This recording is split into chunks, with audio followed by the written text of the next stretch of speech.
to name a single person today whose career and thought is original on the level with Nikola Tesla himself, it would be Patrick Flanagan. Last month he gave us a remarkable lecture, and today he's consented to give us a follow-up lecture. And I think I should start this immediately. Patrick, I'm going to turn it over to you right now. Sure, I'm happy to. By the way, if you ask me, is that a microphone in my pocket, or am I happy to see you? I have a big microphone in my pocket, so it's I'm loaded with microphones today. It's like, all right. Oh God. Well, this is Mother's Day. Happy Mother's Day to all the mothers and all the mothers and everyone, because we all have, and Mother Earth especially. And it's I don't even know what I'm talking about. That is, I don't pre-plan my talks. I talk about what people want me to talk about, and then fill in the rest with whatever comes in. And as many of you know, on Good Friday I died for 20 minutes and came back on 2:30 in the morning last Good Friday. I died and didn't have a heartbeat or any breath for 20 minutes and came back. And so my life has profoundly changed since then.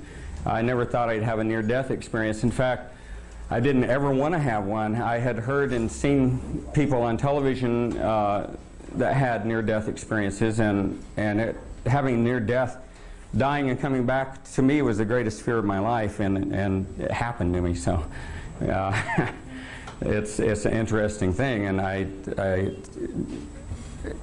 and when it happened, the strange thing is that I knew exactly everything that happened. In other words, it was all very familiar. The reason I had all that fear is that I knew it was going to happen all my life. In other words, I knew that was going to happen because I had to kind of go out to get some more instructions on the other side and come back with some new input. And so so it happened. And but when I died, I thought I was never coming back, and that's what was so scary, because I thought my work isn't done yet. And so that was the biggest fear, that I was actually dying and my work wasn't done. And it was such a desperate feeling at the time. But anyway, I'm in good shape, so I'm not on the edge of it right now, I don't think, thank God. I know I've actually done it twice. I didn't mention it. I don't know if I mentioned in my last lecture that 2 years ago I was working in my laboratory, and I had a 220 volt DC power supply. And you know, when Nikola Tesla invented the AC generator, Nikola Tesla was working with extremely high frequencies, and high frequency current goes over the surface of a body rather than through the center of it.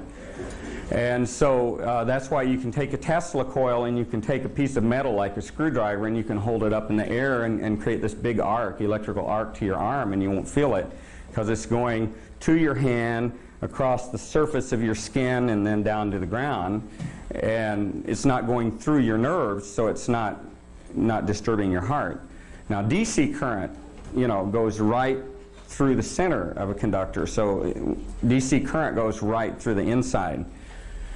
And so does 60 cycle AC, because the frequency of 60 hertz, the wall current is so low that it travels through the inside of the body. Whereas if our AC current was, say, 40,000 hertz or higher, it would travel over the surface of the skin and wouldn't be dangerous to us, nearly so what it is now.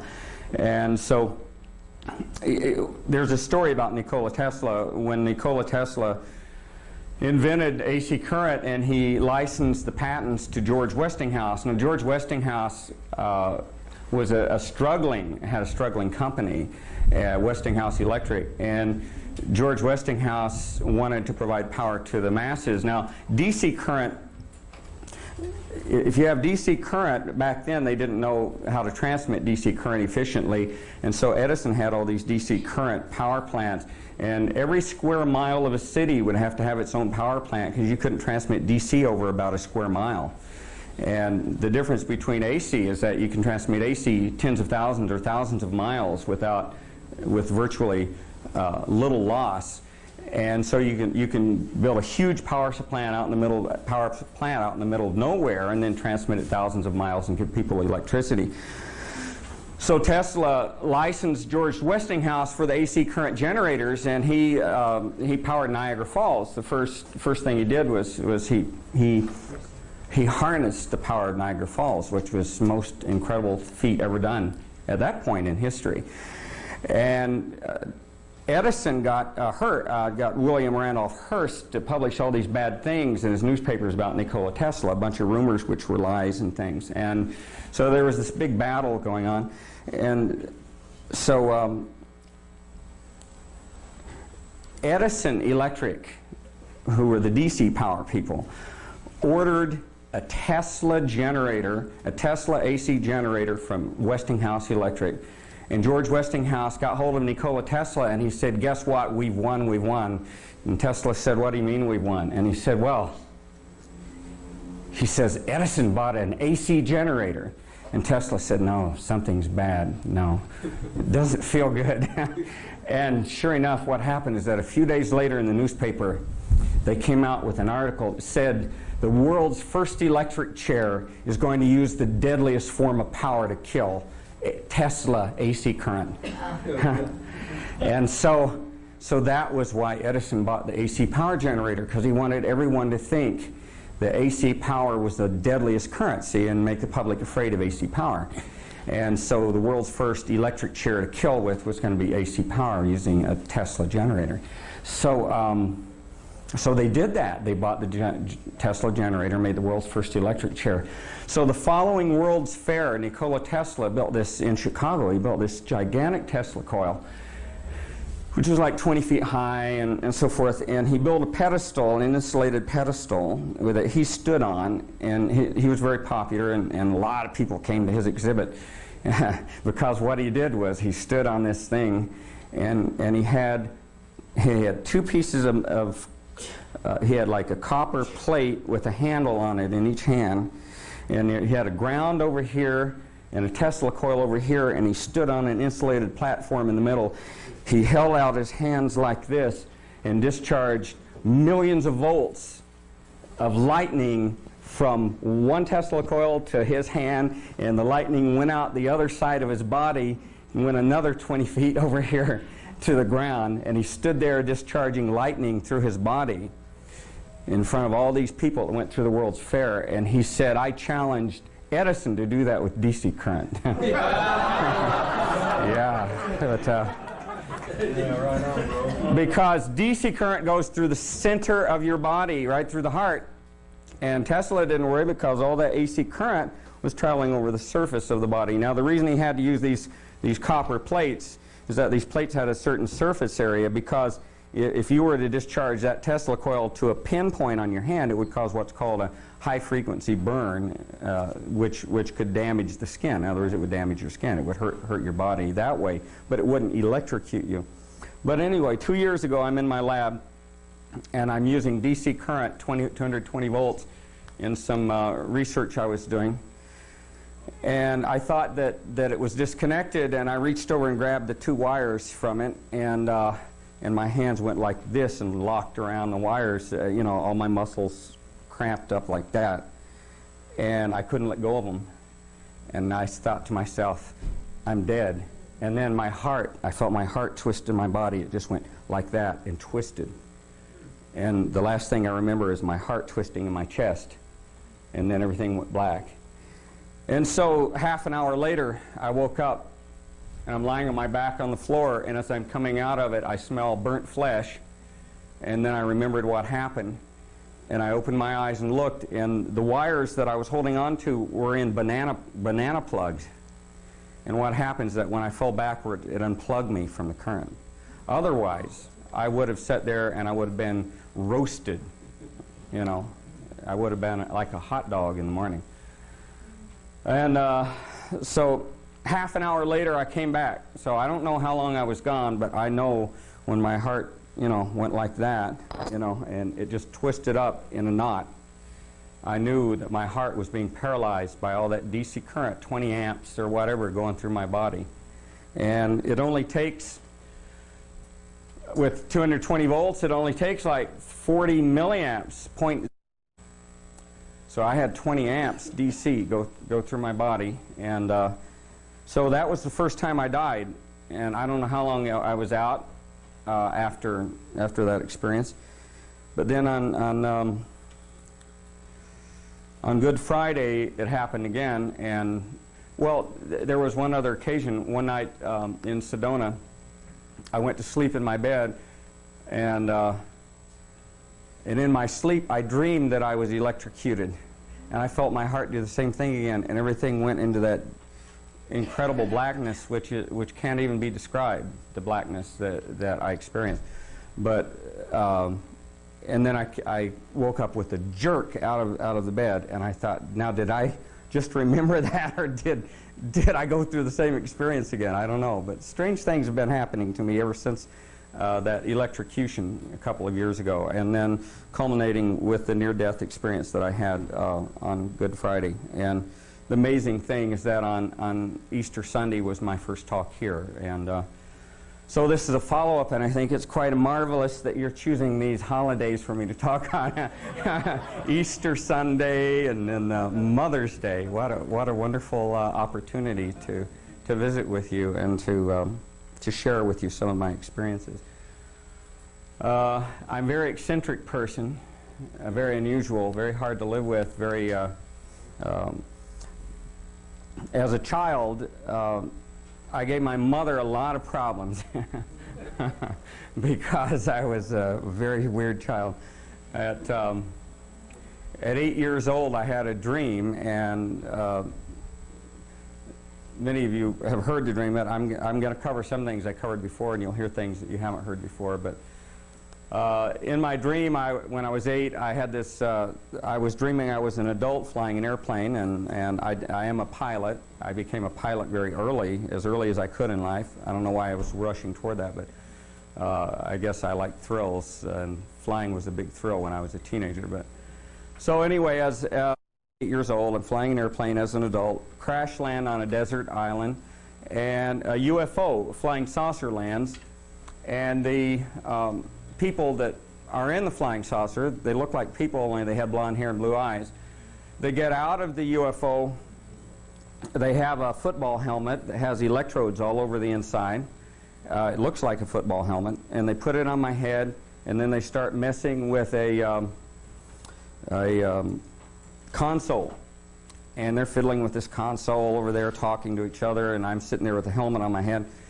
And I said, "What are you doing?" And they said, "We're measuring your knowledge and intelligence." And I said, "Why?" And they said, "We're measuring your knowledge and intelligence to find out if you meet our minimum standards.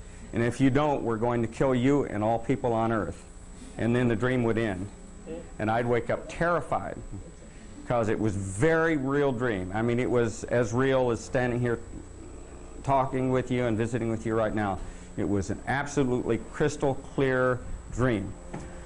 So that was sort of the beginning of my career when I was 8, because I began reading everything I could get my hands on, because when I read, the dream would go away, and when I stopped reading and went out and played with the other kids, the dream came back in full force. So the only way to keep the dream away was to learn and to read and to learn and to absorb information at an ever-increasing rate. I became a sponge for knowledge, and so that's why I was such, well, that's not why I was a weird kid. I was, whoops, up. We have a little wind blowing over the flowers there. Okay.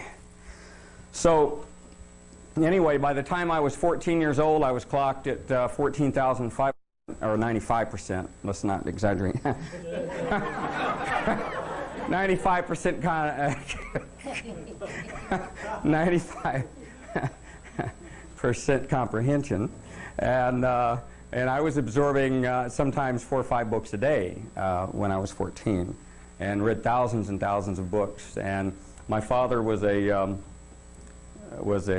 scout for Shell Oil Company, and so he went around scouting oil wells all over the country. And so we moved every 6 months when I was a kid for a long time, and so I got to see a lot of places, and that was quite an experience. Changed school twice a year, and but I remember reading all the books in the Bismarck, North Dakota School Library. Every single book they had in the library I read, and then when I was done, I said, "Do you have anything else to read?" And they said, "Well, we have the archives downstairs." So they let me go down to the basement, and I went down to the basement and started reading everything in the basement, including all the old popular science, popular mechanics magazines and things like that. And those were very exciting because they had stuff in. You wouldn't believe what they put in old popular mechanics and some popular science magazines. How to make thermite bombs, you know, how to make rockets, how to make dynamite, nitroglycerin. So then I built a little lab in my parents' house, and down in the basement, they gave me the basement, and then one day there was a loud explosion, and they came down to see what it was, and they found a rocket embedded in the cement wall about this deep. I built a little rocket, and it kind of went off with an explosive force. And then in school, I was always bringing little chemicals in my pockets, and I was pulling little pranks, you know, on the teachers. Like I had potassium permanganate and glycerin, in glycerin capsules, and when you put one drop of glycerin in a drop capsule per potassium permanganate, boy, I'm telling you that. So anyway, it starts reacting, you know, very slowly, and I figured out how much glycerin and how much to add and all this stuff where I could create time-delayed fuses. And so it would go off like in 10 minutes, and it would go like that and make the worst smelly smoke you ever smelled in your life. And so one of these teachers, like, I didn't like this teacher, so now I'm telling for the first time in my life this story. No one knew who did that, but anyway, I'd mix one of these little capsules together and slip it under the teacher's door and go on to class, and then 20 minutes later all the kids in that class were out in the hallway trying to figure out what happened, because the little thing destroyed itself. They would never figure it out. And so then on, this is Mother's Day story. So then, no, I mean, that's what kind of kid I was. So then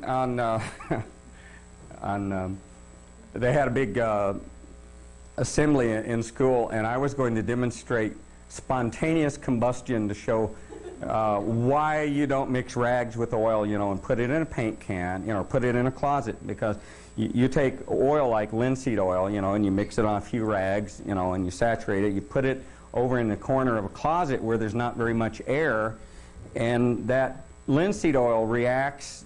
Linseed oil is flaxseed oil, by the way, you know, boiled linseed oil, what the painters use and so forth to treat wood. And anyway, it sits over in the corner and it starts to heat up slowly over time, and it could heat up over weeks or whatever.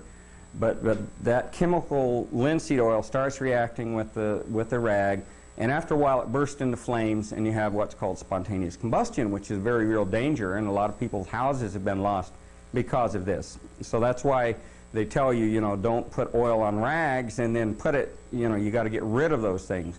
You do not, you know, leave them in the open in a cubby hole somewhere, because eventually it could combust, self-combust. And although we didn't have weeks or days in assembly hall to demonstrate spontaneous combustion, so what I did is I sped it up. And so I mixed a few chemicals together, and I took a big cardboard box, and I had a mason jar, you know, a canning jar, a mason jar, and I put all the chemicals in the jar, and I had it, you know, set like, you know, and so I talked about, I gave a little lecture. I was only, you know, like 10 years old or something. Gave a little lecture on spontaneous combustion, and then I picked up, you know, it's a big assembly hall full of, you know, all these students and everything, and I shook up the little mason jar, and I put it in the little box, and I closed the top of the little box and sealed it with tape and so forth, and stood back, and it went, whoom!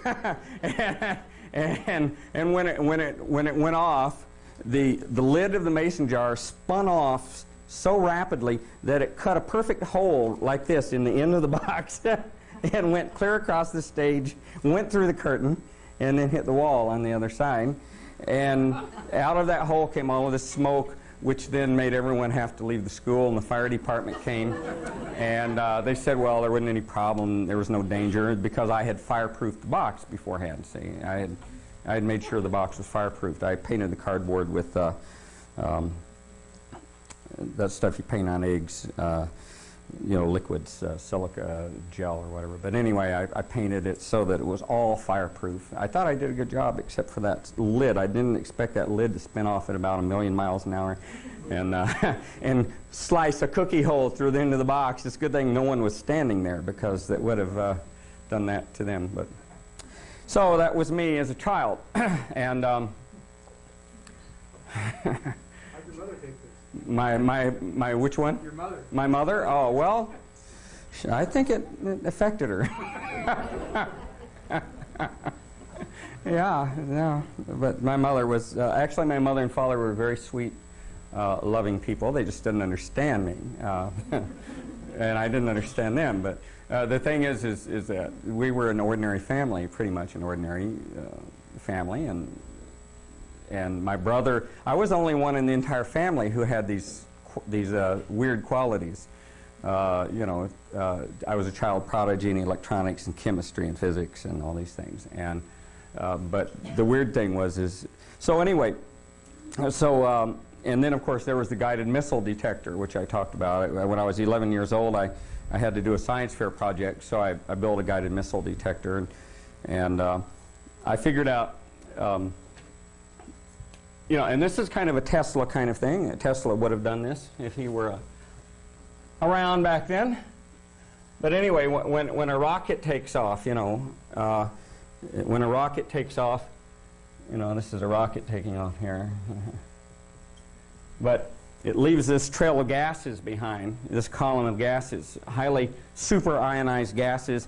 And when I saw that, I said, well, you know, that's a ionized conductor, super ionized plasma, and I knew from my studies of plasmas, of course at 11 my studies of plasmas, that they emitted radio waves. And so I figured, well, this is a vertical antenna several miles long, and so this has got to put an enormous amount of ELF radio signals, extra low frequency radio signals, which is of course what Tesla worked with a lot too, ELF signals. So I built a coil. I made a frame, and I built this gigantic coil of wire with miles and miles and miles of little tiny wire. And then I put a capacitor across it to resonate it, and then I fed that into a little, you know, amplifier and receiver and with headphones and so forth. Made a little chart recorder, and Stephanie was reading the other day the article on. That appeared in the newspaper when this happened, and it said, well, anyway, I'll tell you in a minute. So anyway, what happened is that I not only detected every rocket that was fired off everywhere in the world and where it was fired from and everything, and when it went off and stuff like that, because I had a little alarm that would go off when it detected a certain kind of signal. But I also detected every atomic bomb test that was run at that time. And I recorded those, and when I entered the science fair, I listed the rocket firings and the atomic bomb test, and I won the whole science fair, including I beat college kids and high school kids and all kinds of people. It was a gigantic science fair. And got in the newspaper, and then a few days later I was in school, and the principal came on the loudspeaker and said, well, Patrick Flanagan, come to the office immediately. The Pentagon is on the telephone. So I went, and there was a 5-star general who wanted to know how I knew all this stuff about all their secret tests. And I told him it was my little missile detector, and they came down from the Wright-Patterson Air Force Base and met with me, and they eventually put it in a satellite, and it became, you know, one of the basic units for monitoring world, you know, activity. So anyway, in the newspaper article, it says, which I hadn't read for years and years, it says, how much did it cost you to make your guided missile detector? And Patrick replied, $5. But if I had 30, I could really make a good one. And so, yeah, yeah. So who knows what they cost now? Millions, no doubt. Yeah, but you know, inflation does happen, and so anyway, at 14, I'm just kind of going over the basics here, but at 14, I read this book about, actually 13, I was 13 years old. I read this book by Hugo Gernsback called Ralph 124C41 Plus. Hugo Gernsback, that's Hugo Gernsback, Grnsbach. He had Gernsback Publications. He was a very famous, in New York, Gernsback Publications is a huge technical scientific publishing company. And so he wrote in 1911, he wrote the book Ralph, R-A-L-P-H, Ralph 124C41 Plus. And that was his science fiction book. And in this book, he predicted radar. He predicted all these incredible things that all happened. And in the book, the hero would go to a park in New York City and even gave the address of the park. And years later, the New York City built a park exactly where he gave the address in the book, and they didn't know anything about his book. In other words, this was a coincidence. Because, yeah. But coincidence, right? So anyway, the hero had this device with 2 electrodes, and every night when he'd go to sleep, he'd put these electrodes on his temples, and then he had a little big device, and he'd dial in, you know, he'd dial in the world news, and then he'd go to sleep, and as he slept, it would transmit all the news that's fit to know from around the world into his brain. And when he woke up in the morning, he would know everything happening in the world. He could also program a dream into the device, or language learning, whatever he wanted, physics, chemistry, whatever the latest thing he needed to know. And of course, since I had a thirst for knowledge, because those little UFO people kept coming back in my dreams and telling me that they were going to kill me and everyone on Earth if I didn't match up. So I thought I'd like to have one of those little electrode things, because then I could really pump the stuff in. So 6 months later, 6 months after reading this book, I built a device that became known as the neurophone. It's N-E-U-R-O-P-H-O-N-E,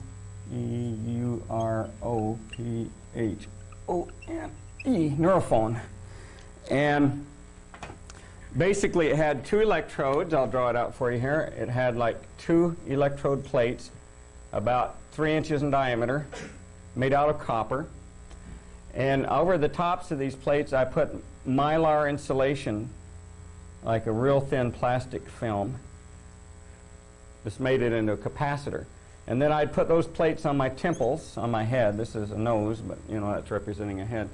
Okay, and then they were connected to an output circuit like this, which then went to a radio transmitter, which was a 40 kilohertz, that's a low frequency radio transmitter, 40 kilohertz amplitude modulated with a microphone or input or whatever. And basically, these put out 3,000 volts peak to peak across the plates at 40 kilohertz. See, this is again a Tesla kind of device, because it was high frequency, but not like super high, it's just 40 kilohertz. Double the highest frequency that humans can hear normally. And so 3,000 volts peak to peak across these plates at 40 kilohertz, amplitude modulated, and any sound that was fed into this device you could hear right in the middle of your head like it was a thought. And these electrodes are incredibly efficient, and you could not hear anything else. In other words, if you stood next to a person listening to this neurophone, you couldn't hear any of the modulation. Only the person wearing it could hear it. And in other words, it produced no sound at all. There was only one thing that we observed which bothered us over the years, and now we know what that answer is, but is that if you took a stethoscope, like a medical stethoscope, and you put it anywhere on the person's body as they were listening to the neurophone, you could hear the modulation. You could hear the sound, but only if you put a stethoscope on their body. But if you stood next to a person, you couldn't hear it. Now, so I thought, to me, this device was what Hugo Gernsback was talking about in his book. And as a child, anything that I wanted, basically, I used to started my first, and before 11 actually, I became interested, because of all those thousands of books and things I was reading, I became very interested in yoga and in Tibetan kind of knowledge, and I read Rorik, and yes. Patrick, I'm sorry, but we have a momentary emergency. Okay. Could I have Absolutely. a minute? You know, Yeah. Now, how did you know to move your car and nobody told you? Yeah. Yes?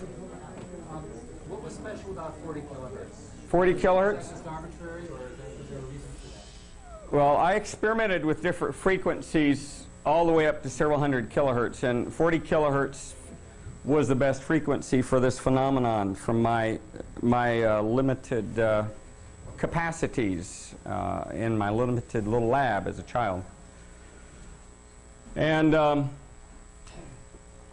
there's another side of me, which is a kind of an esoteric side. I had studied the books of Rorik, and I had studied all kinds of different yoga books and meditation books and things like that, and Kundalini books, and by the time I was 11, 12 years old, and had studied Indra Devi and had worked with her and developed yoga routines, which I did regularly, and meditation routines by the time I was 11. And so I also would go into a state and go to what I considered to be the cosmic library. Now, the entry into the cosmic library doesn't come easily because I would want to create something, and I'd have to work on it really hard. I'd work on it and work on it and work on it until I was absolutely frustrated at not getting the answer. And then I'd just forget all about it and then go to the cosmic library while I was asleep, and the information would be given to me, and then I'd know the answer the next day.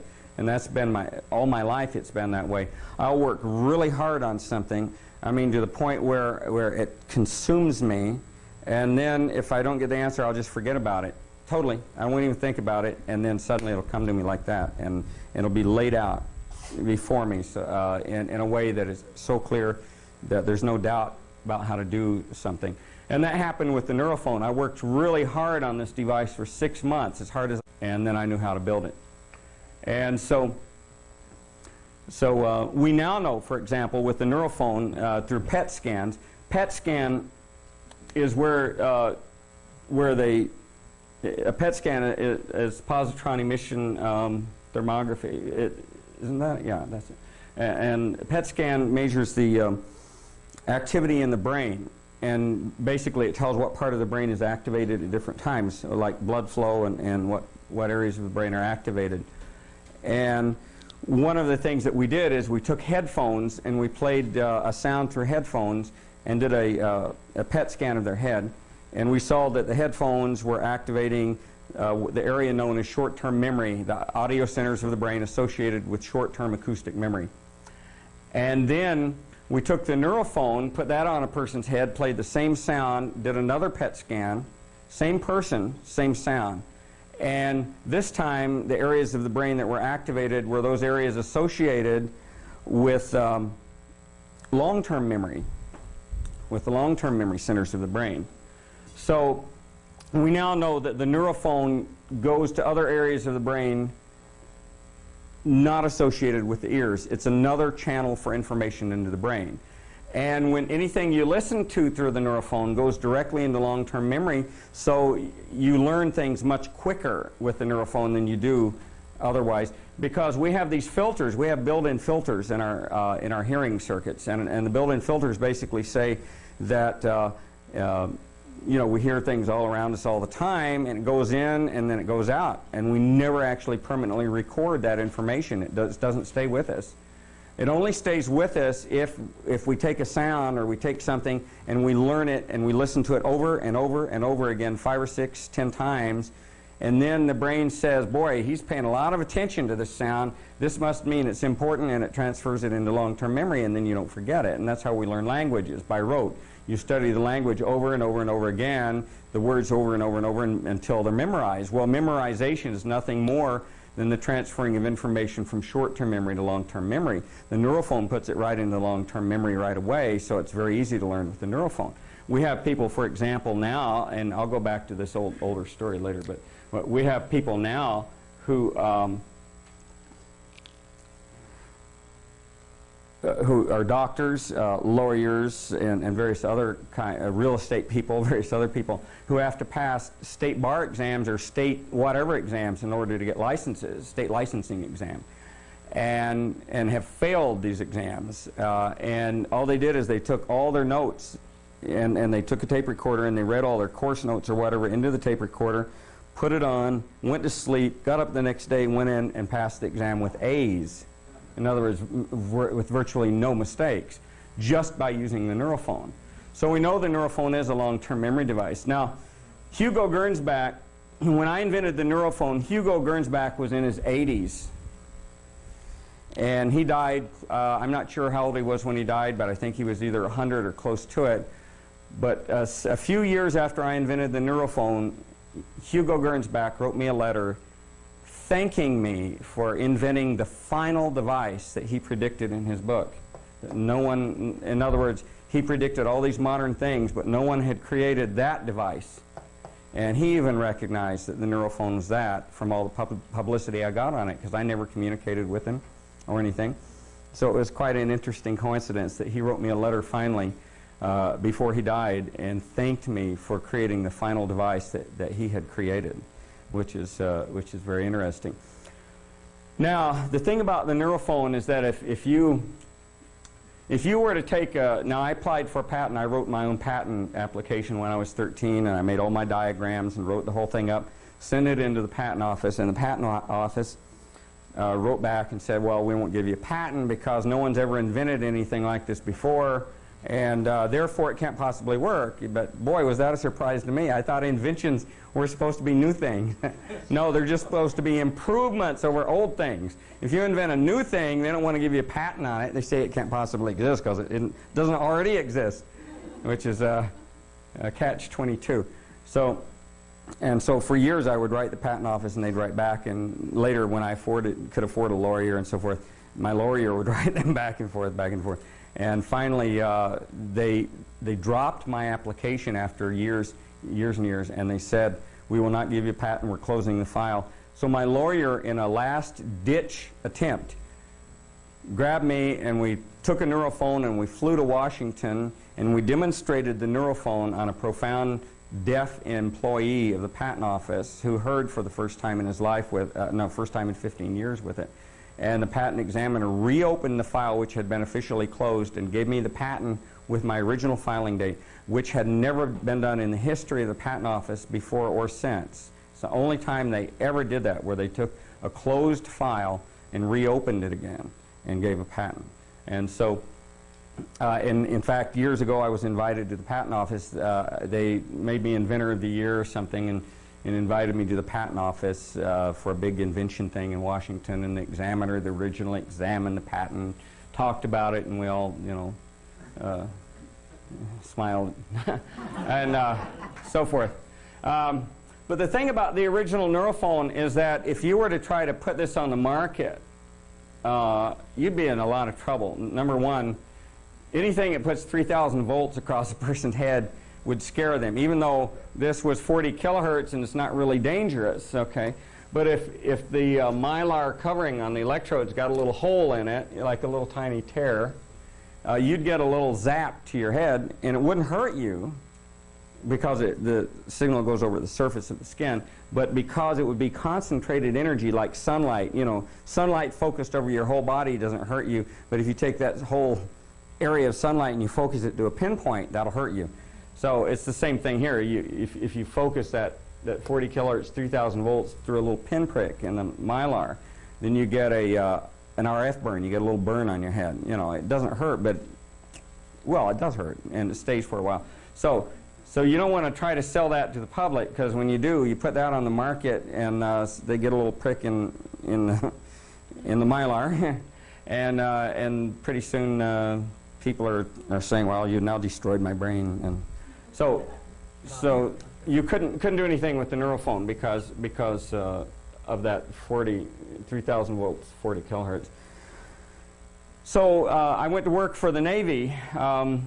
Vietnam was in full motion, and by the time I was 17 years old, Vietnam was in full motion and everything, and I was very good draft potential, and I was a gymnast. I was in perfect physical condition, and in fact, I was not just a gymnast. I was one of the world-class gymnasts, and so I was good condition for going to Vietnam.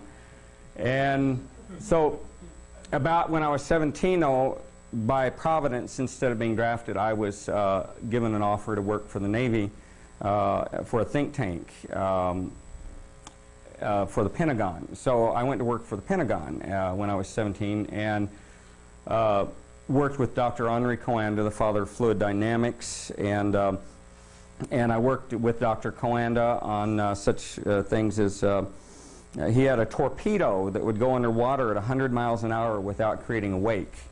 In other words, that's what the Navy wanted. But did you know, this is the most amazing thing, the Navy was financing, to show you how stupid they are, really. I mean, the Navy, all the armed services, we know they are anyway, I mean, for the most part.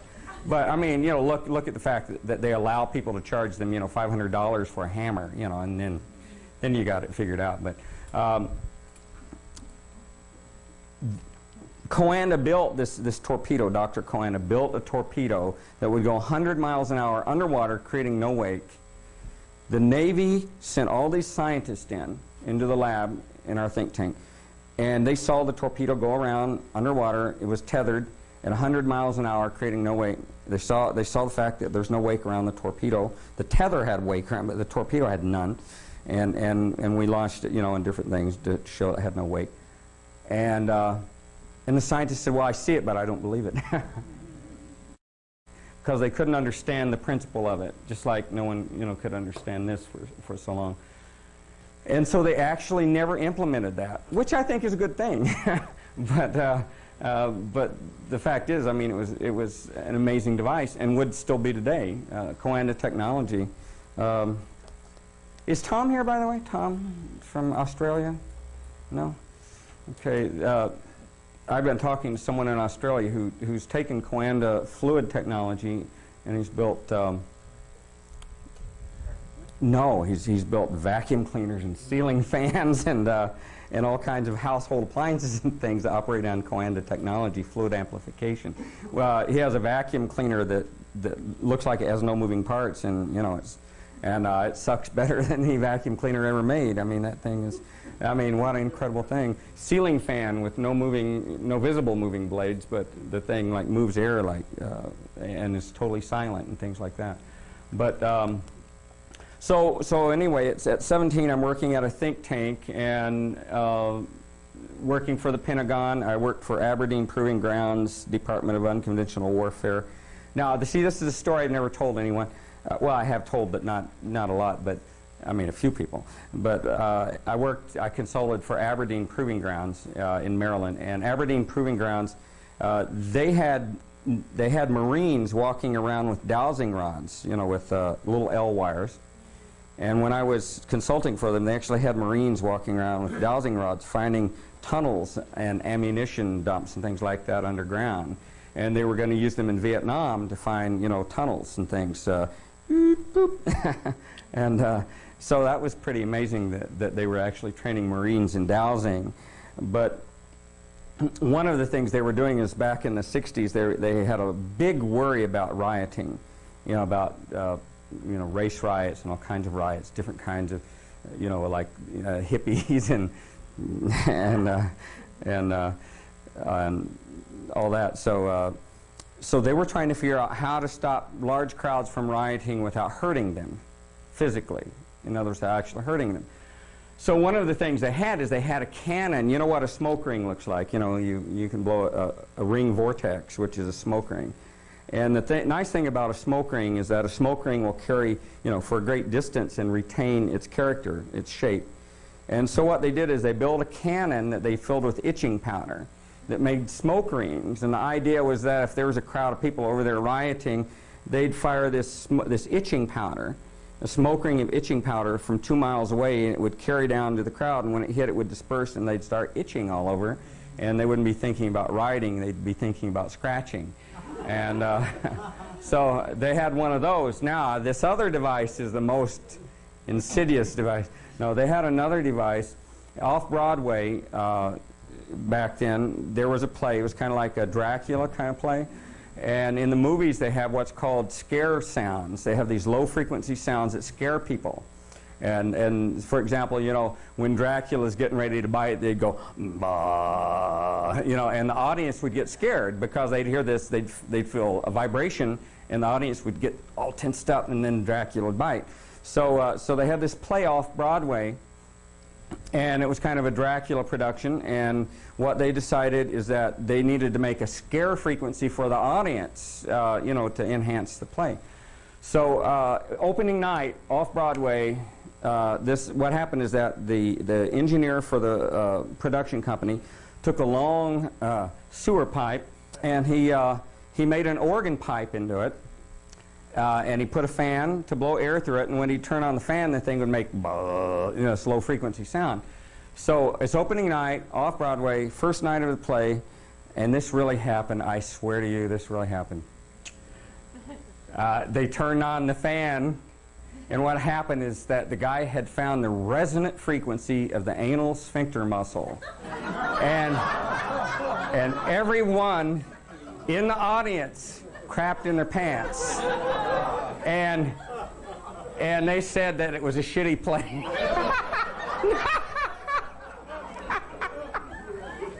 No, this really happened. And and they used a sewer pipe to make the noise. And so someone at Aberdeen Proving Ground said, well, that's a weapon if I ever saw one. Man. So what they did is they made this great big ELF low-frequency anal sphincter resonator. And the whole idea was that if people rioted, they'd just turn this thing on, and they'd all get messy and forget all about what they were doing. They'd just start trying to figure out how to clean themselves up, and because there's no control over it. And the only problem is that the guy that operated the machine, the same thing happened to him. He had to wear diapers. But so I got to see the anal sphincter resonator. You know, I got to see the smoke ring machine. I got to see the Marines using dowsing rods, which was all fun because I'd already been doing that since I was a kid. I mean, you know, the dowsing rods, not the resonator. So anyway, that was life in the think tank and so forth. So Dr. Coanda says one day, Dr. Coanda, by the way, the Coanda effect, I'll show you what it is. Dr. Coanda, How do you spell Coanda? C-O-A-N-D-A, Henri Coanda, that's Henry for us. But it's Henri. He had laboratoire Coanda in Paris, but so he's in French. It was Henri, Dr. Henri Coanda, C-O-A-N-D-A. Okay. And there's some interesting stuff. Tom Lang gave me some nice sights on Dr. Coanda because what helicopter is that uses the Coanda effect? The rotorless tail helicopter? Yeah. There's a rotorless tail helicopter that uses the Coanda effect, and if you look up their internet site, they give the whole history of Coanda and what I'm about to tell you. But he built and flew a jet airplane in 1910 outside of Paris, and his jet airplane had a ramjet engine, retractable landing gear. It was a single wing airplane with swept wings made out of plywood, and he had never even seen an airplane when he built it. He just heard that the Wright brothers had flown one, but he didn't know what it looked like. So he built this retractable, you know, this beautiful little airplane, and he carted it outside the walls of Paris into a field, and what happened is that his airplane had a jet engine, and the exhaust was ported out the side, and what he did is he put asbestos like this is the exhaust of the airplane, and this is like the tail of the airplane right here, right? And so he put asbestos to deflect the exhaust away from the tail. And so he's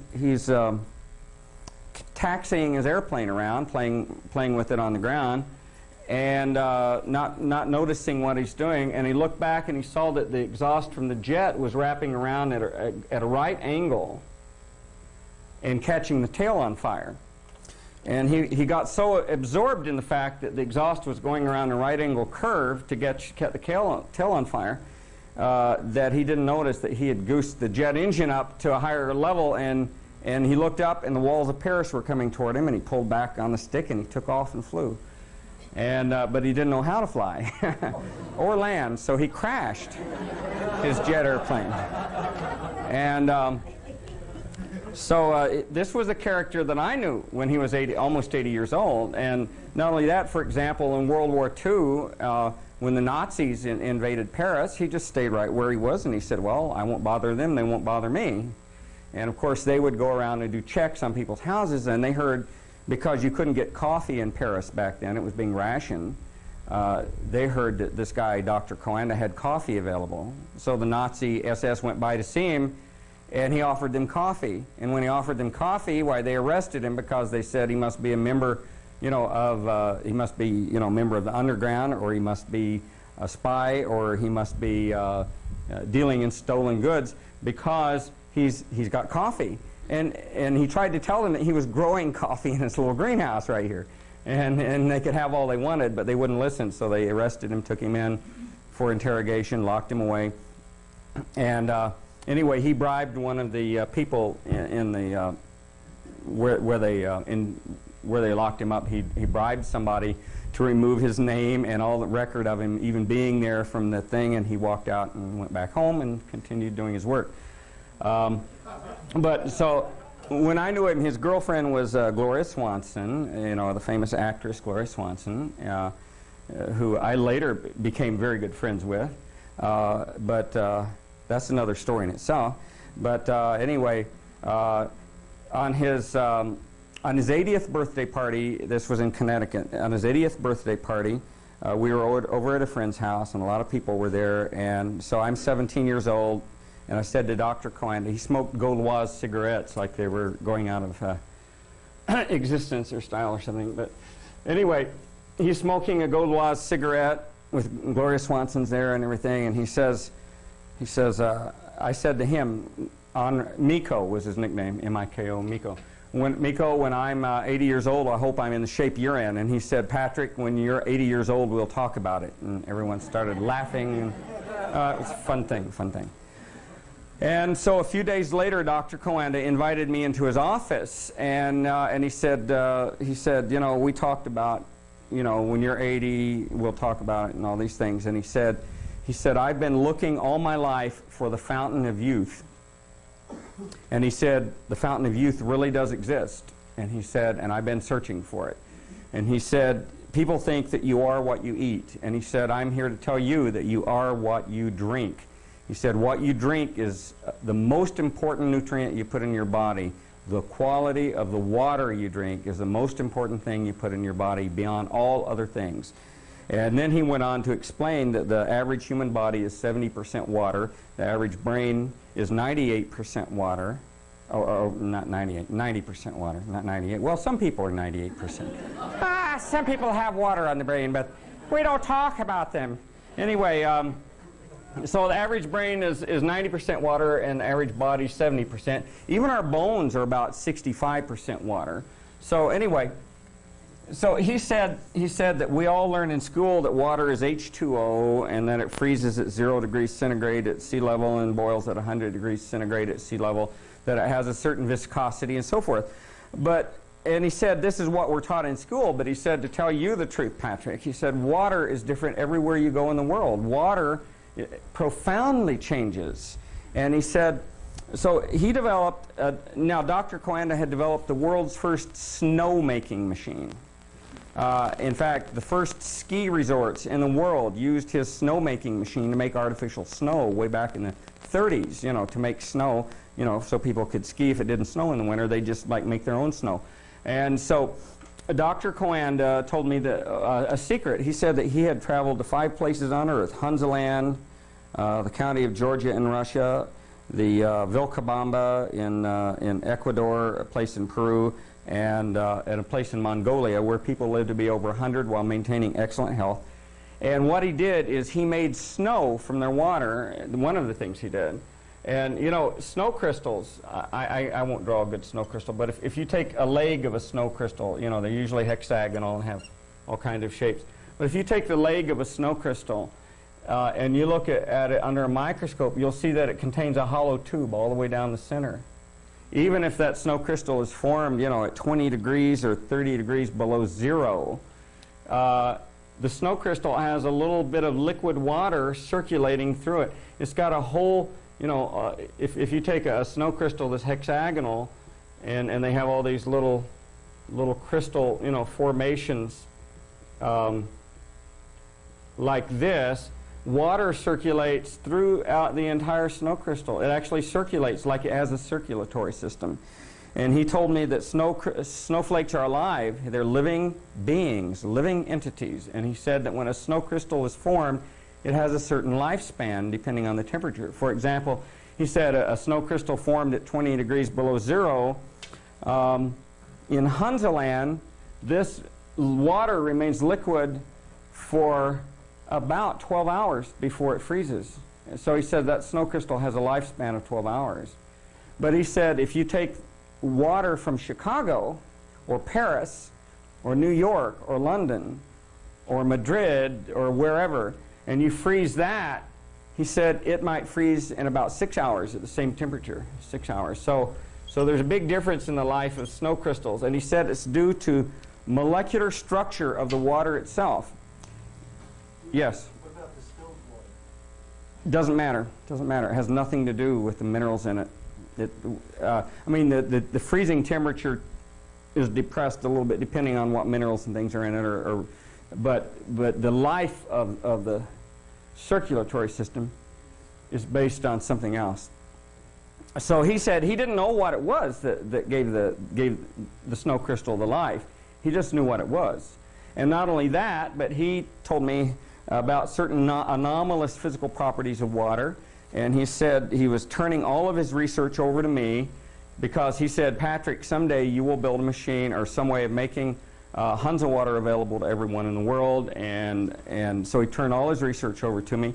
And Dr. Coanda knew water so well that he could examine the water at any place in the world and could predict the average lifespan within 5 years of people that lived in that area just by testing the water.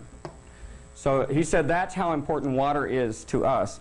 And he told me, he said, Patrick, in my lifetime, I will not complete my work on water, but he said, I feel that you will. So he turned all his research over to me, gave me all of his information on anomalies and so forth, and I began my own quest for the fountain of youth when I was 17 years old. So in parallel with all the other things I was doing and my esoteric studies and so forth and the yoga, I'm going to tell you a little bit more. I'm going to get off of this for a minute because also at the age of 17, a weird thing happened to me. Well, weird thing happened to me, yeah. Because I was doing gymnastics, you know, in a gymnasium one day, and I had won the Southern United States Gymnastics Championships for all-around gymnast in the senior division. And didn't even have a gymnastics team. It was kind of like I self-trained myself. And the thing is, so I'm doing gymnastics one day in this gymnasium, and in walks this yogi, you know, in robes. You know, I mean, he was from India, you know, with the turban and robes. No, I can't. I'm not sure how he looked. I mean, wait a minute. Photographic memory. Anyway, it was obviously from India, and he was dressed in Indian clothes. And he came and he said that he was sent to me.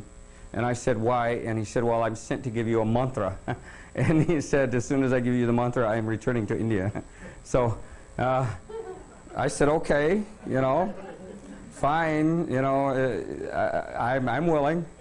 And so he took me to, he had a room, he had a little room he rented, and he took me to the room, and he gave me a mantra. And then he packed up his bags and went back to India again. And so he told me to do this mantra every day, so I did this mantra, and he told me how to resonate it in your body, and it's profound. And I'm going to tell you about the mantra because, and it's a simple mantra. Everyone has probably heard of it anyway by now, but back then, mantras weren't very well known because Maharishi hadn't hit the scene. And I mean, when Maharishi started giving people mantras, that's when everyone started hearing about mantras. But before that, not very many Westerners knew about mantras and about chanting and things like that. So the mantra he gave me is profound because, and the way he told me to recite it. But the mantra was Hari Om Namom Shivaya, and which is not a secret kind of thing. But anyway. But he told me that the way to do it, he says, is to resonate it throughout your body, and he told me how to pronounce it so that the resonance moved through my entire body, into my sinus cavities, and back through my body again. And he told me to lie on my back, and this is how he told me to do it, and this is profound because it's like you've never heard this mantra before if you do it this way. But anyway, it was, let's see. Hari Om Namo Shivaya. Anyway, as you do it, you can actually feel the resonance move through your body, up into your sinuses, back down through your body again. And especially when it's resonating in your sinuses, he said that it resonates this membrane between your brain and the third and fourth ventricles of the brain, vibrating the spinal fluid, stimulating your pineal gland. And there's also another thing that you can do where you put your hands like this, like they're in prayer. You put your fingers on your nose and you go, Hari Om Namo Shivaya. And happen in there. You get very high when you do that. But, and so that's how he taught me, and he worked with me until I was like resonating properly, and then he went back to India. I'll never know. He said, well, next time someone will come to see you again when you next need, another one. And of course that didn't happen yet, though. So I guess that one was all right for me. But, So anyway, so that was happening, at the same time that all these other things were happening, kind of coincidentally, kind of a parallel processing kind of thing. So we have yoga and chemistry and physics and Dr. Coanda and government think tanks and all kinds of things happening like simultaneously in my life. And also, well, anyway, so I began my research on water, and the first thing I did is I treated water. I studied everything I could on water, and I treated water with high voltage fields. Like for example, one of the first things I did is I built like a real thin water container, and I put metal plates on each side of it like this, and then I hooked up a neurophone to it, and then I started playing different frequencies to that water, with high voltage. And then that was high voltage AC, and then I would bias it. I put like 100,000 volts DC across that, to create a high voltage electrical field and modulate that. And then I'd put magnets on it and all kinds of things. I experimented with every way of creating water that you could imagine.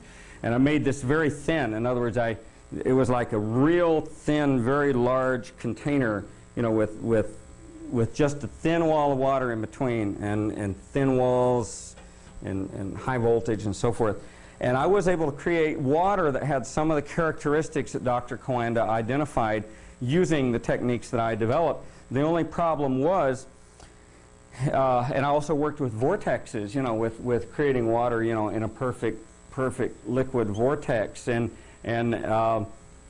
water is very interesting because when you have a vortex like this, if you look down the throat of the vortex from above, as the water spins and gets smaller and smaller and smaller, as the vortex gets smaller, there is a thin tube that starts out being, say, 3 inches in diameter up here. By the time it gets down here, it's a millionth of an inch in diameter, but there's still a tiny hollow tube running through the center of the water vortex. And right down here, I did the same thing. I put high voltage across it and magnets and all kinds of things, experimenting with vortexes and various things. And I was able to change water profoundly using some of these techniques. In fact, I was able to create water that could be identified as Hansa water using some of these techniques. And of course, Betty Lee Morales, who was a good friend of mine, who was a person well known in the health field. She had Eden Ranch in Topanga Canyon and was quite well known for her, health practices and so forth. Had a lot of big movie stars coming to her ranch and cleansing and doing fasting and so forth. Well, Betty Morales was a friend of the King of Hansa, and she went to the King of Hansa, and he gave her a bunch of water for me. And I still have a sample of Hansa water that's over 40 years old, and that sample of Hansa water still has all the characteristics that Dr. Coanda, told me about way back. So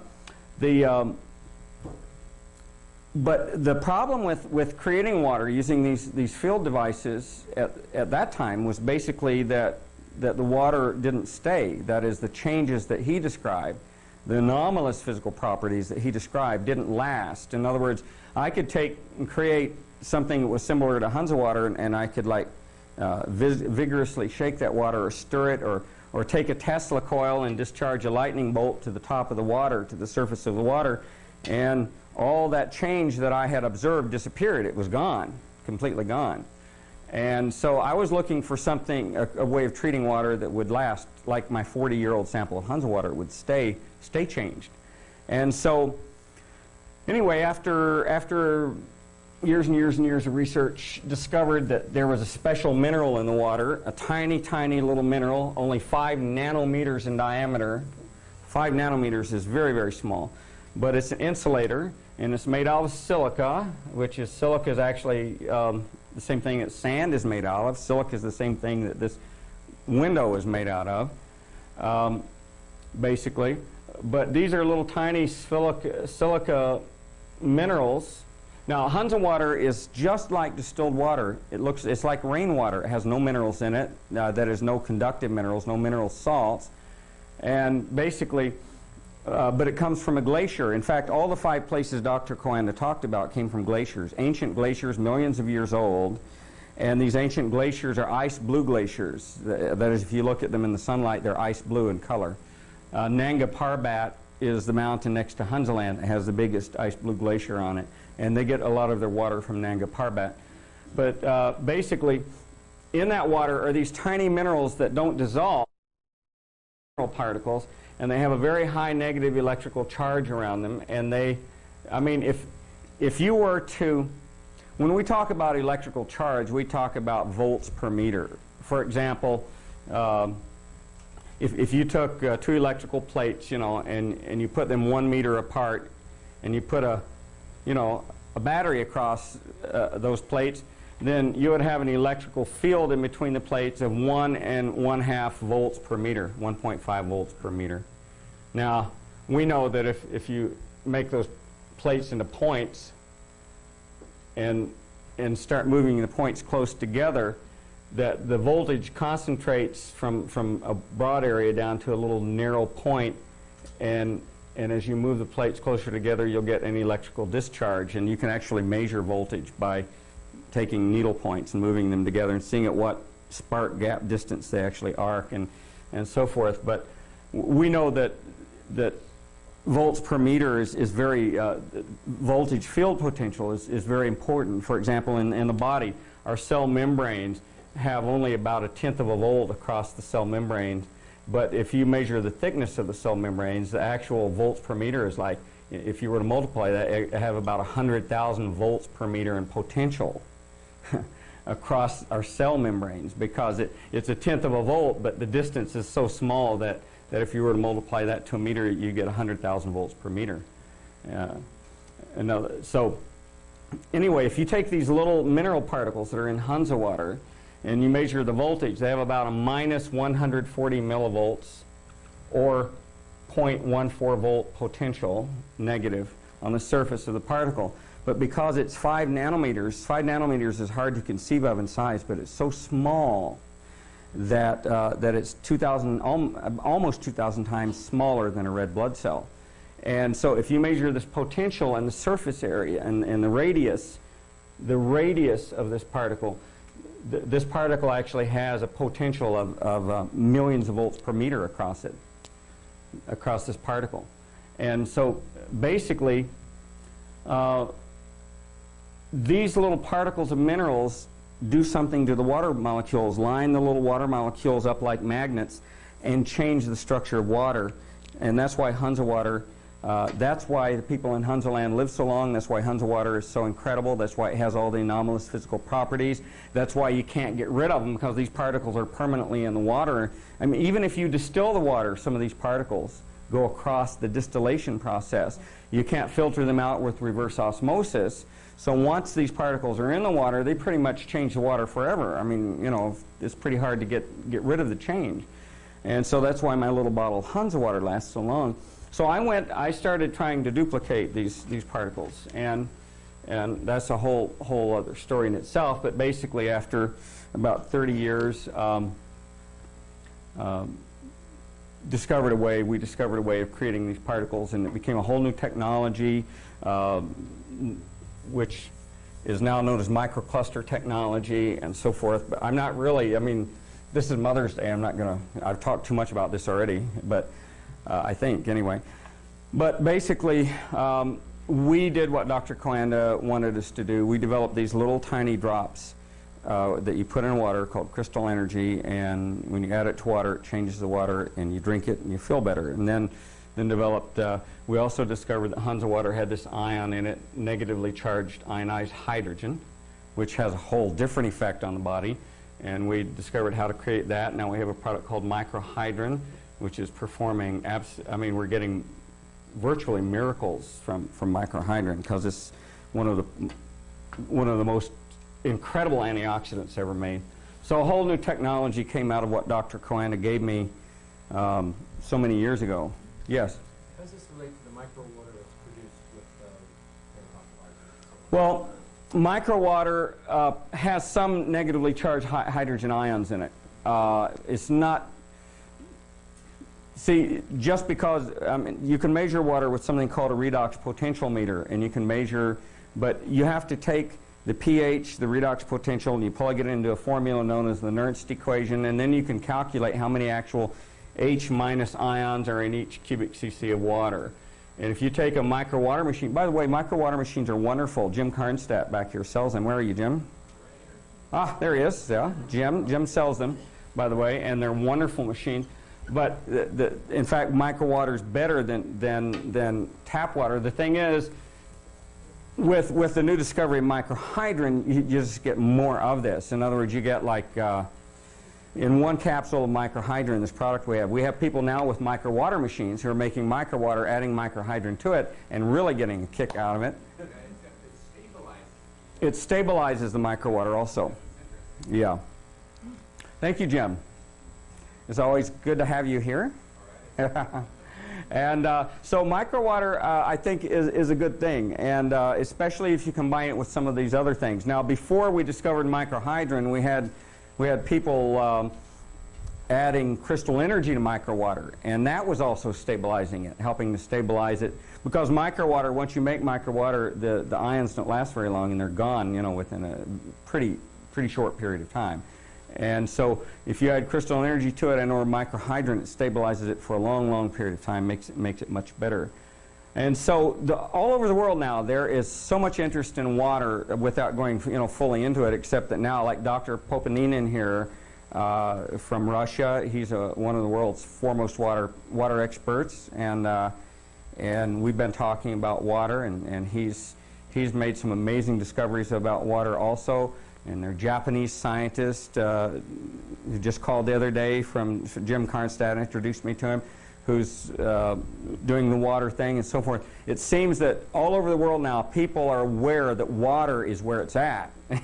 and special water, special crystals in water, like this new IE crystals that Dr. Popanin is investigating, and so forth. All of these things actually may be very similar. We're talking about very similar things, but basically water is the most important thing we put on our body, truly. And I have Dr. Coanda to thank for that. And also the fact that when I was doing all this research as a you know, from 17 years old forward, and I was giving lectures all my life and talking about water and so forth.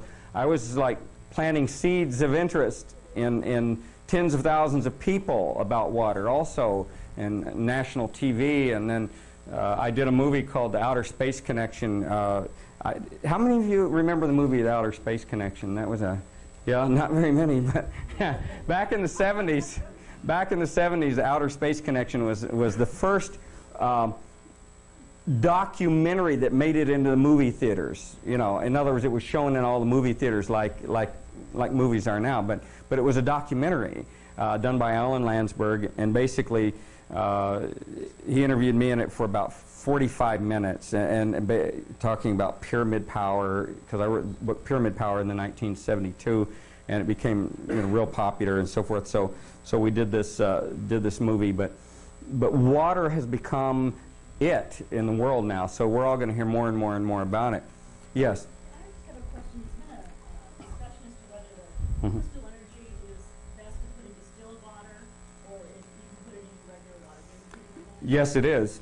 It is best to put in distilled water, because what we're doing is we're changing water, the structure of water, at a micromolecular, at level, and mineral ions interfere with that action. They actually short the electric field out and prevent it from doing its job, or they lessen its effect. And remember, Hunza water is equivalent to pure distilled water. It has no dissolved minerals in it, except for the kind of mineral we're talking about, these little insoluble minerals like microhydrin crystal energy.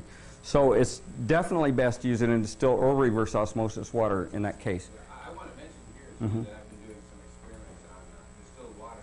It's important that you can get your water in the hardest possible plastic if you don't have a distillery yourself, because the leaching of your organochlorine through the water takes the pH down as low as 4.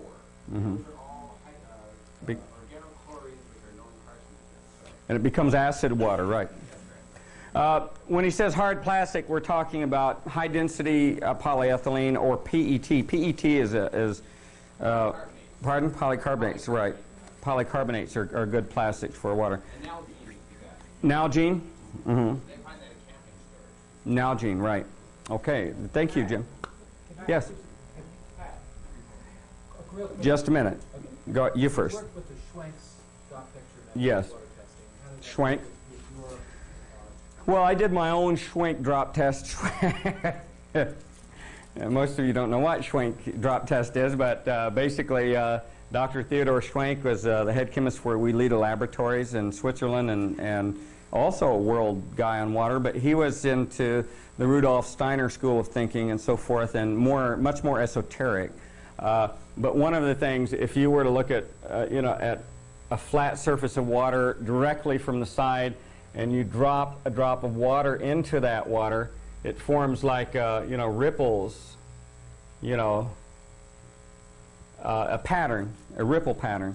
And what Dr. Schwenk discovered, he put a little glycerin in the water, and then he projected that with an overhead projector or something, onto a wall. And then when you drop water into it, by looking at the pattern formed, he could tell if the water was polluted or if it was good to drink. He could tell if it had, and he was measuring esoteric things. He was, for example, he could take 2 samples of distilled water and test them, and one of them would give this beautiful mandala pattern on the surface, and yet the other one would look muddy, it would look bad.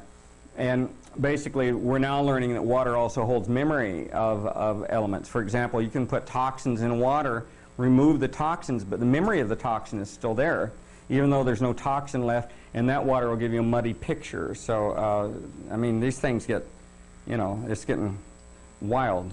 Okay, yeah, you were saying. Okay. I talked to you long ago about this back in the 60s, 70s. Have you got any experience yet with filtering the water, like using a blue bottle or an apple bottle? Oh, sure. Red bottle, and find out what the structure is of Mhm. the water. Then you put it in. Oh yeah, I've done a lot of work with colors, and water. But the thing you have to remember with colors and water is that colored bottles aren't necessarily what they look like. You have to actually look at the color with with a spectroscope to see what the colors really are, because something that looks blue to you or me may not really be blue, or something that looks red may not really be red. It has lots of other colors in it. But I've done work with monochromatic light and water and lasers and water and so forth, and they do have effects, but they aren't lasting. They're not lasting. I mean, and I don't even know what the effects mean. But there are some effects, but the effects are not lasting. Yes? About just storing water in glass bottles? Well, glass bottles work, but you know, water dissolves glass, but glass is okay because it's silica. It depends on what the glass is made out of, again. Like a good quality crystal, I mean not lead crystal, good quality quartz crystal glass, or a good quality Pyrex glass bottles are good. But you wouldn't want to store it in lead crystal glass, for example, because you get all that lead in the water, because water dissolves glass very easily. And when you store water in glass, the glass leaches in, which is okay, because silica is good for us, as long as it's good glass. Yes? Yeah, two questions. Have you seen with crystal energy liquid or the microhydrin, have you looked at a machine to show whether it shows mandala? And Oh yeah, well I have. And do you have It makes nice mandalas. Do you have, is any of the literature that we could get a hold of? And the second question is, has somebody taken a Carillion photography shot Oh, before yeah. and then after Mm-hmm. the product? You must be. Are you a Royal Body Care distributor? Yeah. No, thought so. Well, I'm also interested No, I know. I'm. in all of this. Yeah. because Okay. Boy. First of all, we did test with crystal energy, and yes, it does create beautiful mandalas when you use the drop test, and also the Carillion photographs. Dr. Peter Kokoshineg in Austria had the most sophisticated Carillion photography device in the world. He spent about $1.5 million on it. It was an amazing device. And he did test with it and showed very exciting changes in water from crystal energy. And then there's a doctor in Germany that we visited recently who does medical diagnostic tests using Carillion photography for physicians. And basically, I went over to his house one day, and he wanted to test me, and so he tested me. I put my fingers on this little plate, and he did a Carillion test, and then he got very upset, and he just wouldn't talk anymore, and we had to leave. So I didn't know what he discovered from my aura, but you know, he got really weird. So I left. I mean, we left his house, and 2 days later he came to my lecture in Munich, and he was smiling. And so he said he was very sorry to have been so rude and so forth, but he said that normally when he examines people, he finds about 60 things wrong with them, 60 things. And he said he only found 3 things wrong with me, and he said, and none of them were bad. And that upset him. And then he said, and the other thing I couldn't understand is that he said, your male and female energies are perfectly balanced, and that's impossible. So, I don't know. But, no, it's the water. It's the water.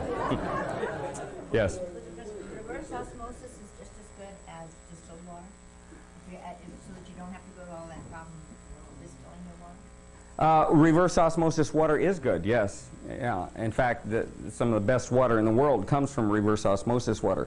The problem with distilled water, there is one major problem, and that's why the FDA will not allow distilled water to be used in kidney dialysis, is that water distillers do not prevent bacteria from going through the distillation process. If you have bacteria polluted water and distill it, you'll have bacteria in the distilled water.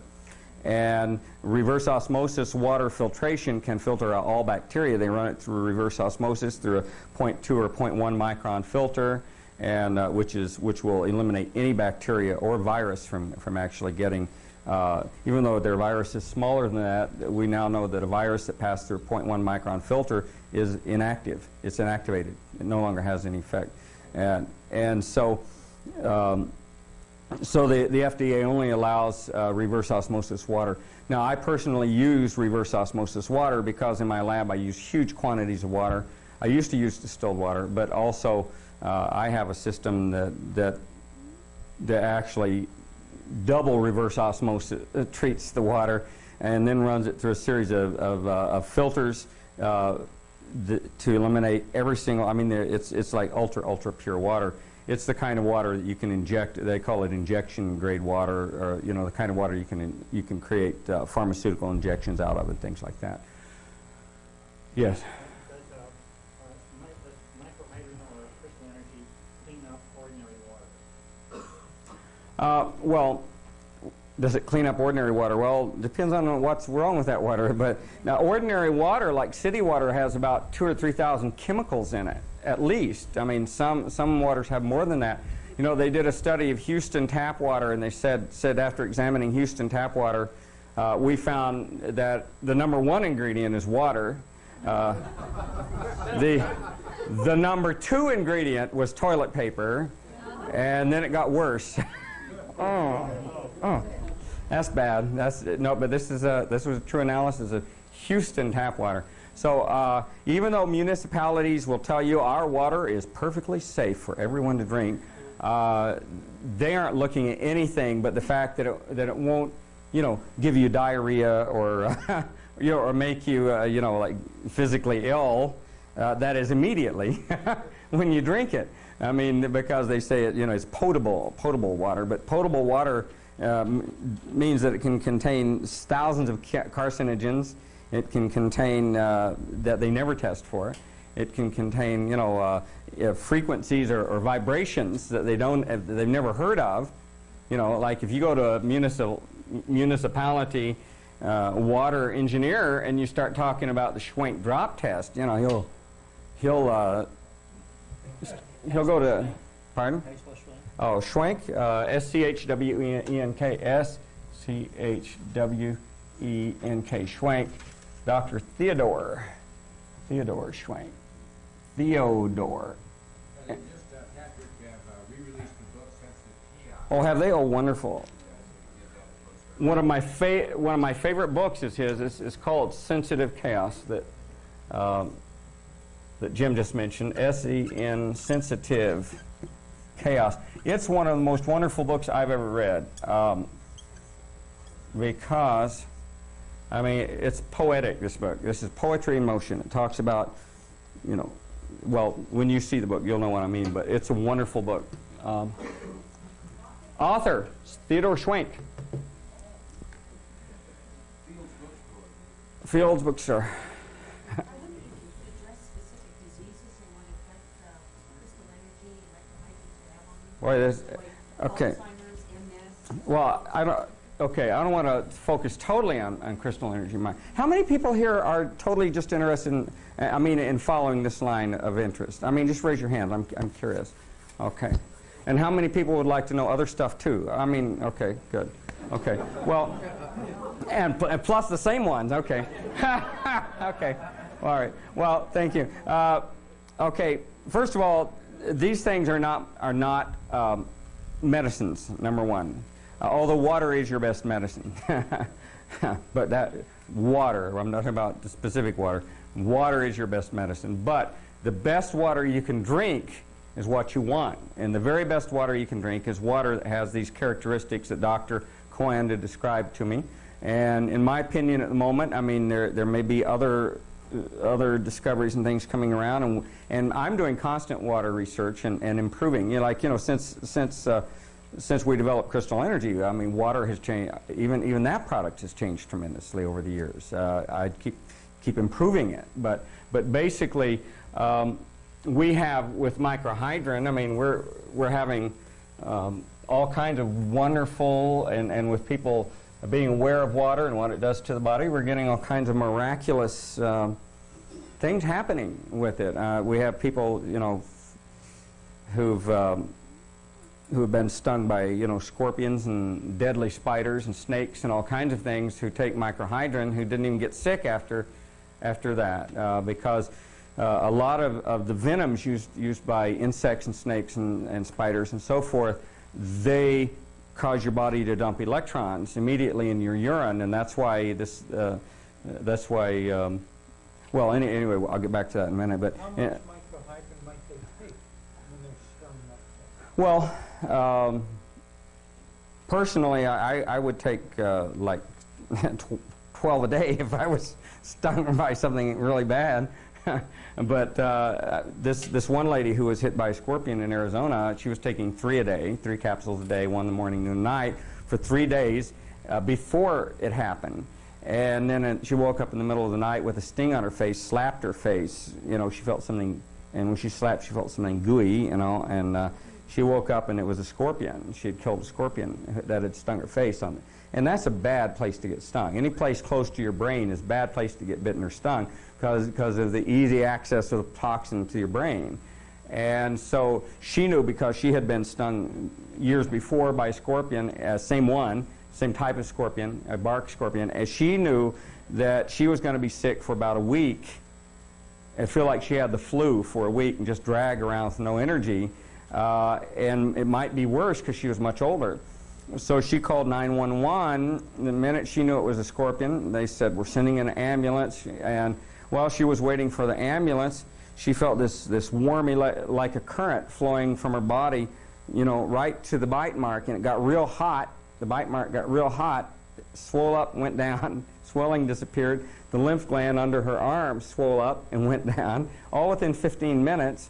And when the ambulance arrived, they did her vital signs and said, "You're in perfect shape, lady. You don't need anything." And they examined the scorpion and said, "Yes, you've been stung by a scorpion, but we don't understand why you're in good shape." And she tried to tell them about the microhydrin, but of course, you know. She hadn't taken any extra? No extra. She had just been taking it 3 days before it happened, just 3 times a day. But the nice thing about it is that we now have a few medical clinics that are using microhydrin in their emergency rooms. Sedona Medical Center is using it in their emergency room now. As you know, when someone comes in and they've been bitten, they immediately give them microhydrin. And it's a first aid. See, this is not a medicine. Again, you have to differentiate. This is not a medicine. This is a nutritious product. It's a nutrient. But we now know that we can use certain nutrients as part of first aid remedies, for example, as just part of what we do. Okay, I'm going to stop questions just for the moment and go on and move on, and then I'll answer more questions about microhydrin and stuff as we move along. This is Mother's Day, you know, and we must give the mothers in here. Believe me, Sai Baba says that, which is an interesting thing. I love the works of Sai Baba, because he says more in a single sentence than most of us say in a year in talking. But Sai Baba said something very interesting. Sai Baba says that we have to honor our parents above all, because they brought us into the world. And he said no matter how bad they've been as parents or how good they've been as parents, we owe them our complete respect for that, because he says that our life is the most precious thing that we've been given, and it's not given easily. You know, a lot of us think that because there are so many people on Earth, and, you know, we have such a big population explosion and everything, that life isn't worth very much. But believe me, apparently it's because they're just, it's getting harder and harder, you know, to find a body to begin born into. And so being given life, especially in today's world at this time, is one of the most precious things that we can be given. And so anyway, I'm too sensitive, but thank you. But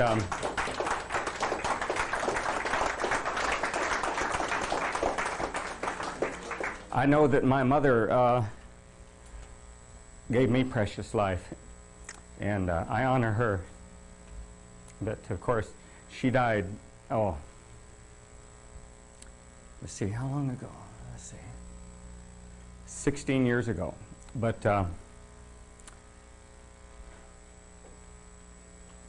so I'd like us all to just for a moment just say a prayer for our mothers.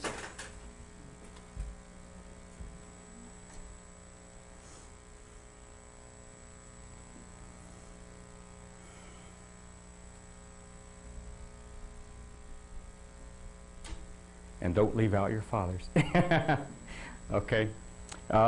Anyway, so this precious gift that we are given, and this is a special day, and I feel so privileged to be able to to speak with you today. And you know, I'm a person who cries on the drop of a pin, so you have to have to understand that, that's another strange quirk of my nature or something. But I'm incredibly sensitive. I can't go through most movies without crying, and am too sensitive to go in some places of the world because I can't handle, you know, seeing, you know, people in poverty and unable to feed themselves and take care of themselves. And if there's anything I can do in my life as an inventor and creator to help alleviate that, then that's what I want to devote the rest of my life to. And one of the things about the development of crystal energy and microhydrogen and these other products is that these were created during a very special time of my life. And most people don't know this, but we were celibate for 10.5 years, my wife and I, when we created those products. And we were called brahmacharya. Brahmacharya is a thing in India known as married celibates. And this is a special condition in which you develop your spiritual nature as much as you can.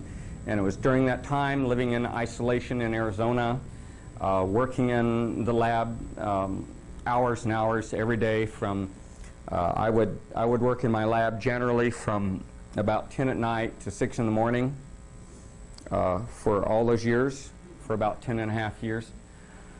And it was during that period of time that all of these discoveries came, and so they are very special discoveries, and I feel that it's a wonderful privilege to have been able to bring them into the world. And so all this work with water and the creation of these things is having an effect. And there is this company. How many of you are Royal Body Care distributors? Oh, there you go. Okay, Royal Body Care is one of the companies that's carrying a lot of these products forth, and it is a multi-level, you know, kind of company, but it's the best one that I've ever seen in my entire life, and it's got about 100,000 distributors now, and I think they're growing in distributors by about how much a day? I mean, it's some enormous amount. I think it's 3,000 a week or something like that. But it's so microhydrogen, crystal energy, all of these things are a whole new mineral-based technology that alters the energy of water, alters the energy of food, protects foods and nutrients from oxidation and destruction by various environmental attacks and things like that. And so we're creating this this whole new thing, which is actually spreading throughout the world, which is pretty exciting. And I see my own life because those products. I see us improving these ideas in the lab and so forth, and creating other new exciting nutritional products. But I also see my life taking a greater spiritual turn. I see my life taking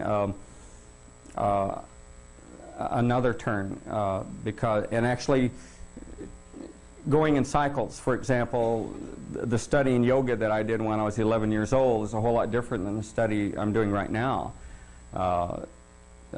and so forth. So I see my whole life as being one of cycles where I'll work on something and then work on something else and then work on something else, and all of these cycles are kind of converging into something. I'm not really sure where it's going, except that when I had the near-death experience on Good Friday, I do know one of the reasons I'm so incredibly sensitive is that I've seen some things that are potentially coming for the world that are not too happy, not happy at all. But I also see some good things coming. I mean, good and bad. And the wonderful thing is that some of the products we've developed, like microhydrogen, will play a profound role in the world. It's amazing. Microhydrogen is the fastest selling product in history right now. I mean, it's selling so fast. Clinton Howard, president of Royal Body Care, has a thing on his computer now. He has the most sophisticated program. He can punch in any product and see what its graph is. and microhydrin is like this.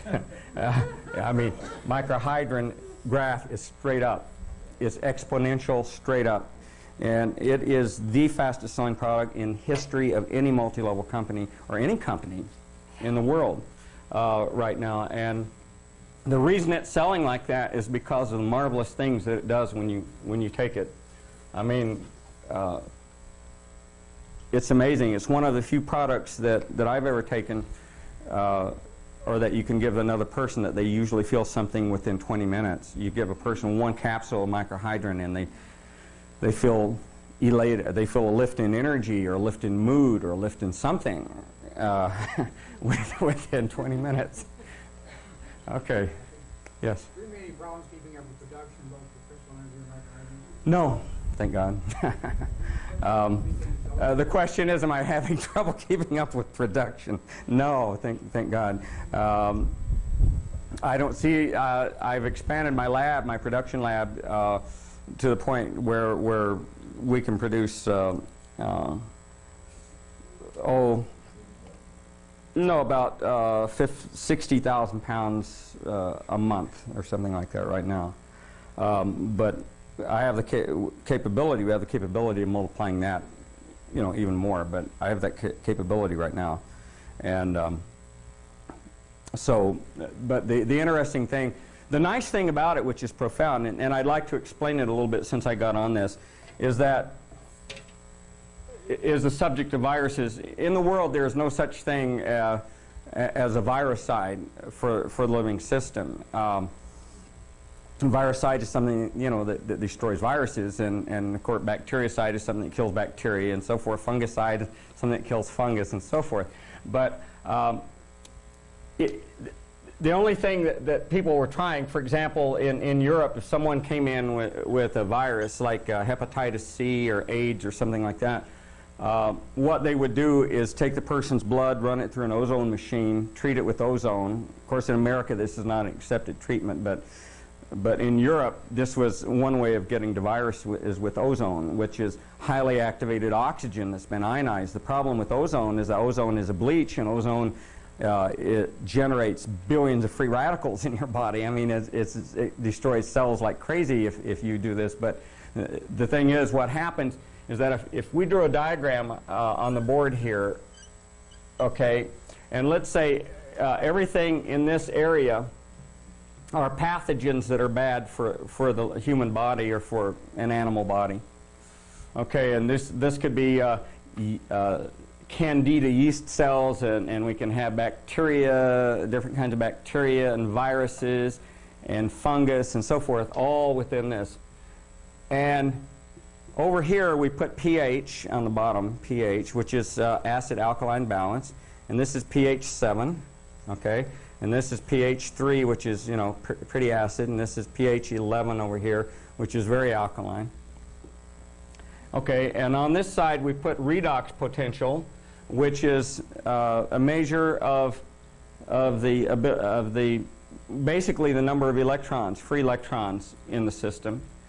And ozone is right up here. Redox potential of ozone. This is a redox potential of about 1,000. Okay, plus 1,000. Down here we have a redox potential of 0, and right here we have minus 250, and so forth. Okay. Now what happens is that in Europe, the only treatment that was known until recently for having an effect on a virus, especially, or most of these things, was that they called it the hot treatment. They would actually take blood out of a person's body, run it through an ozone thing. They'd actually bubble ionized ozone, oxygen, through the blood, and then filter it and put the blood back in the body again. And what they're doing is raising the redox. The blood has a redox potential of, a pH of about 7.2.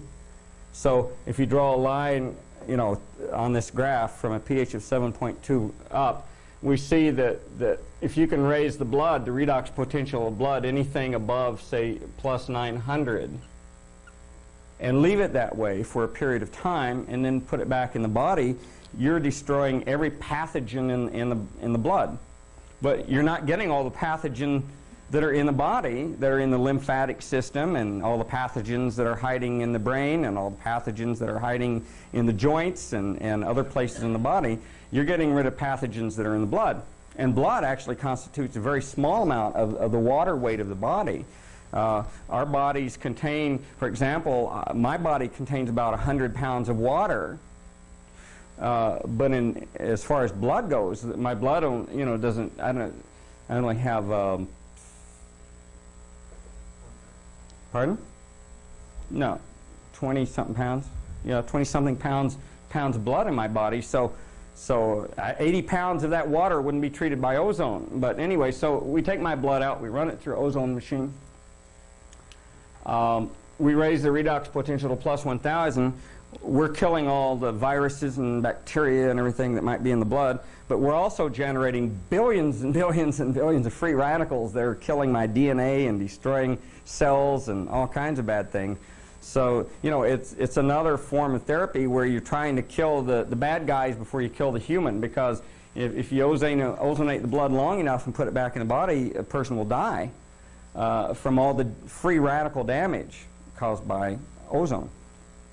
Now, what no one paid any attention to until I came along with microhydra, until we came along with it, was that the other thing is that if you can lower the redox potential, which means increase when you raise redox potential, you get rid of electrons. When you lower it, you have more electrons. Okay, and so free radicals, the damaging free radicals to the body, the ones most damaging are grabbing electrons from the body.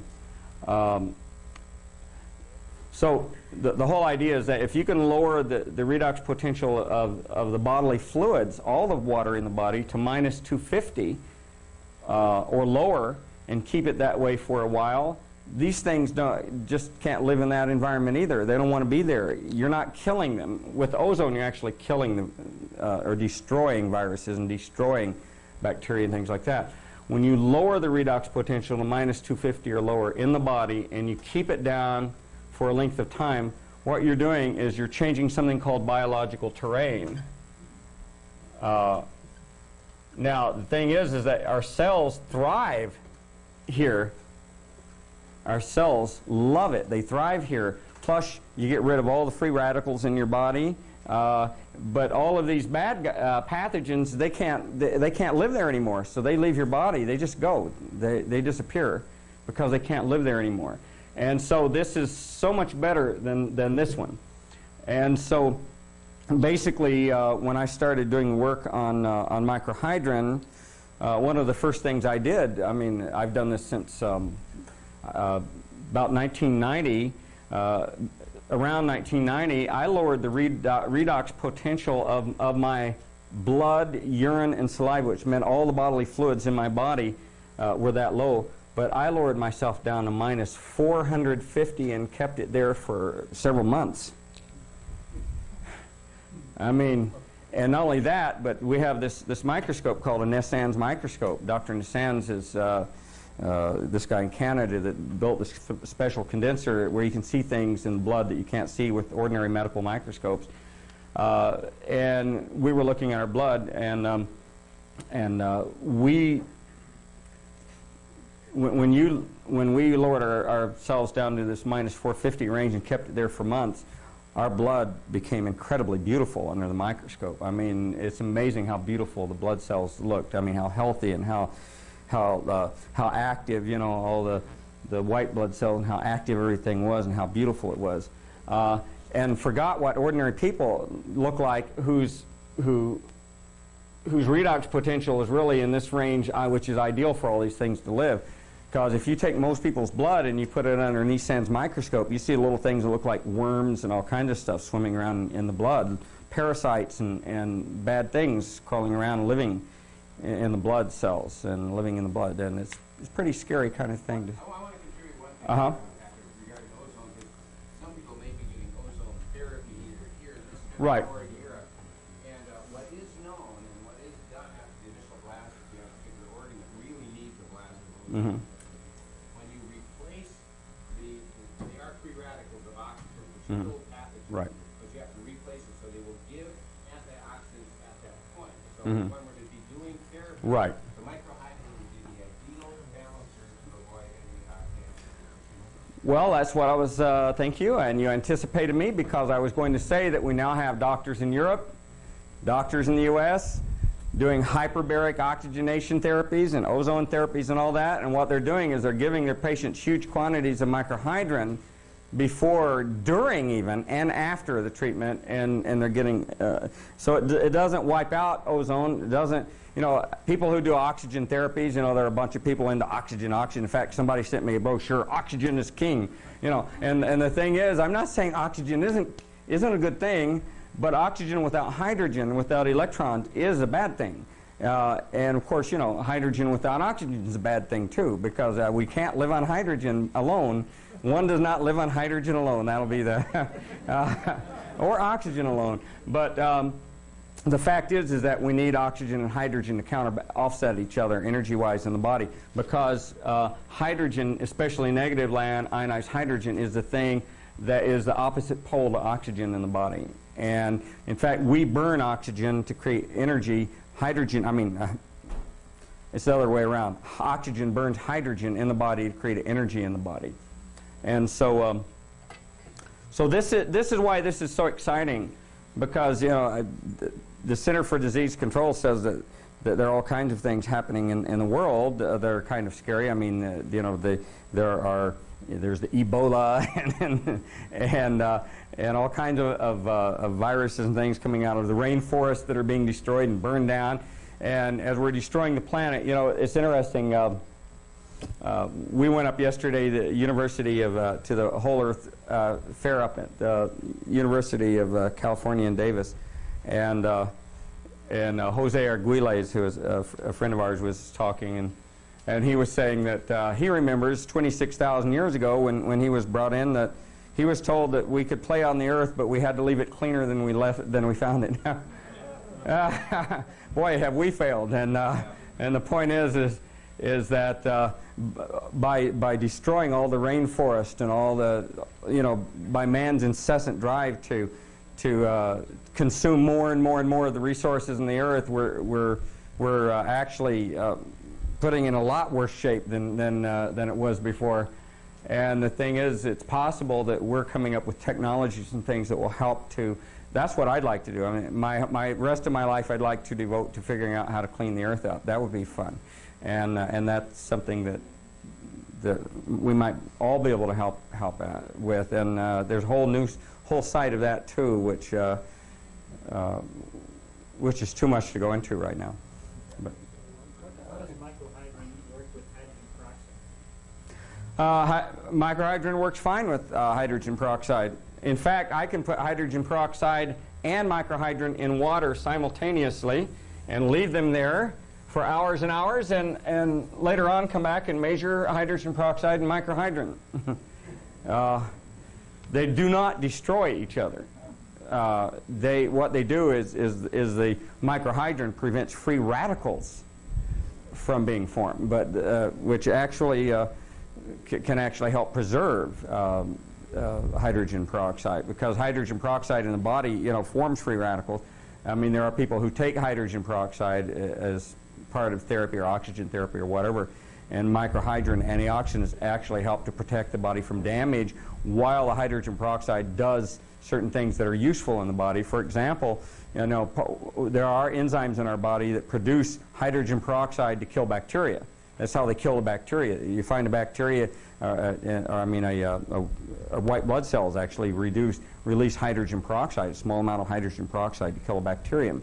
And but then what you have to deal with are free radicals that are left over from the chemical process of killing the bacteria. And if you have enough free radical fighters, then you neutralize the free radicals, and you're in better shape than you were if you didn't have either one. Yes. Just curious, but Oh. You said the less electrons, or excuse me, more electrons, the healthy, Yes. healthier you are. Right. So minus 450 is ideal. Well, no, I didn't say minus 450 is ideal. I think minus 250 is ideal. I think minus 250 is a wonderful place. Minus 450 is like really. See, I do things to extremes, and For example, the reason I reduced my redox potential to minus 450 for months was to see if I could hurt myself doing that, and I couldn't. I mean, and that's because I wanted to, that was long before we ever were even thinking about marketing anything that could do this. So another way of looking at it, though, some people refer to the human body as being a 48 hertz as the normal. I'm not sure exactly what the 48 refers to. Me either. That a virus would Yeah. be maybe 56 hertz, and that would, No, that doesn't make sense to me, but about that particular thing. Anyway, let's take a quick break. Let's all take a break, and we'll come back in about 20 minutes, and we'll finish up with some more questions and answers. Hey, anyone wanting to reach us on the internet, it's patrick@flantech.com. That's I've got it 3 times. I just like seeing it, I guess. Anyway.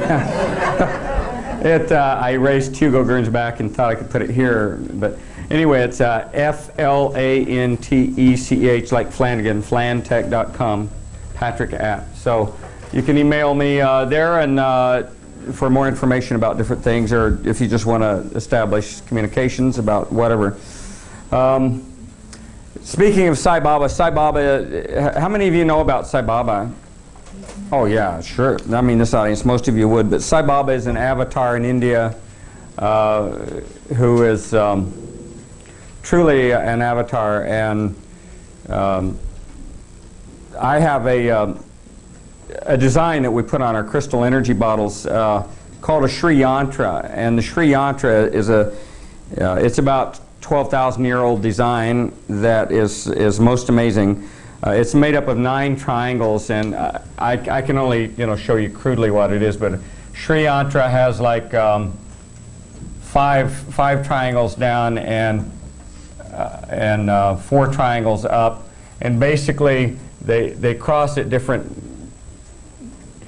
where 3 triangles cross, you get a perfect point, like this, and it's a beautiful symbol, and gee, I should have one. Well, anyway, can't show you that one. Anyway, I have a Sri Yantra tattoo on my arm,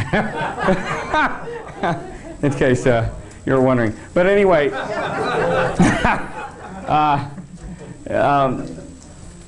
all my life I've been interested in the Sri Yantra, and yantra in Sanskrit means geometric power diagram, and they say that different physical designs have power, and I've always been fascinated by the Sri Yantra, so I drew the Sri Yantra since I was a little kid, and I got better and better at it, and I thought I could draw a Sri Yantra because there are no instructions anywhere on how to draw one.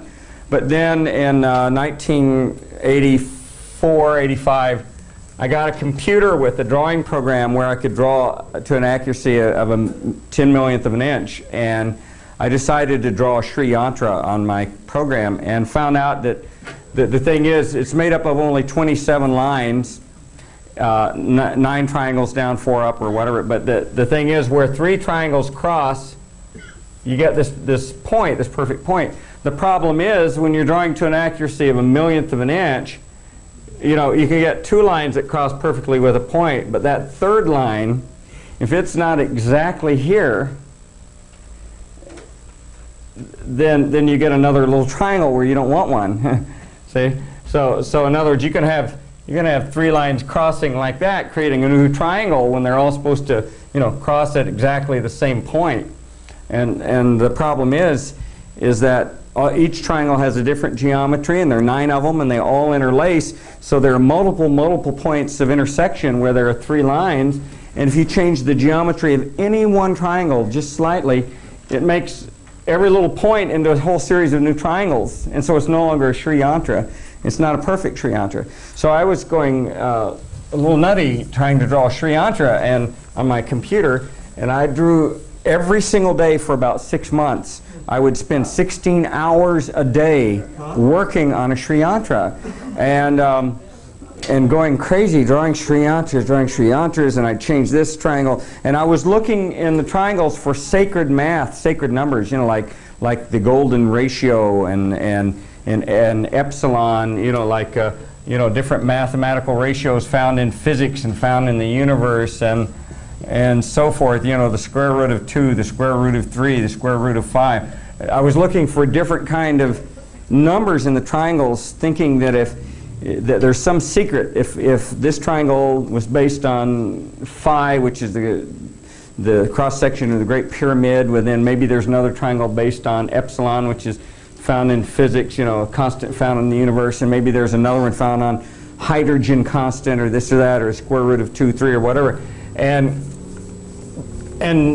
some of the things worked, and I think I found it, and then I changed a triangle, and then the ones that worked before didn't work, and it's like a puzzle, an infinite puzzle. And then I started reading on the Sri Yantra, trying to figure out how to draw one, and different people would say, well, you start with a triangle in the center, and then you draw another triangle off of that, and another one off of that, and so forth. And that didn't work. So anyway, I found a book that said that there was one monastery in northern India where they teach how to draw the Sri Yantra, but you have to be a member of the monastery and you have to study there your whole life. Then they teach you the secret of how to draw it.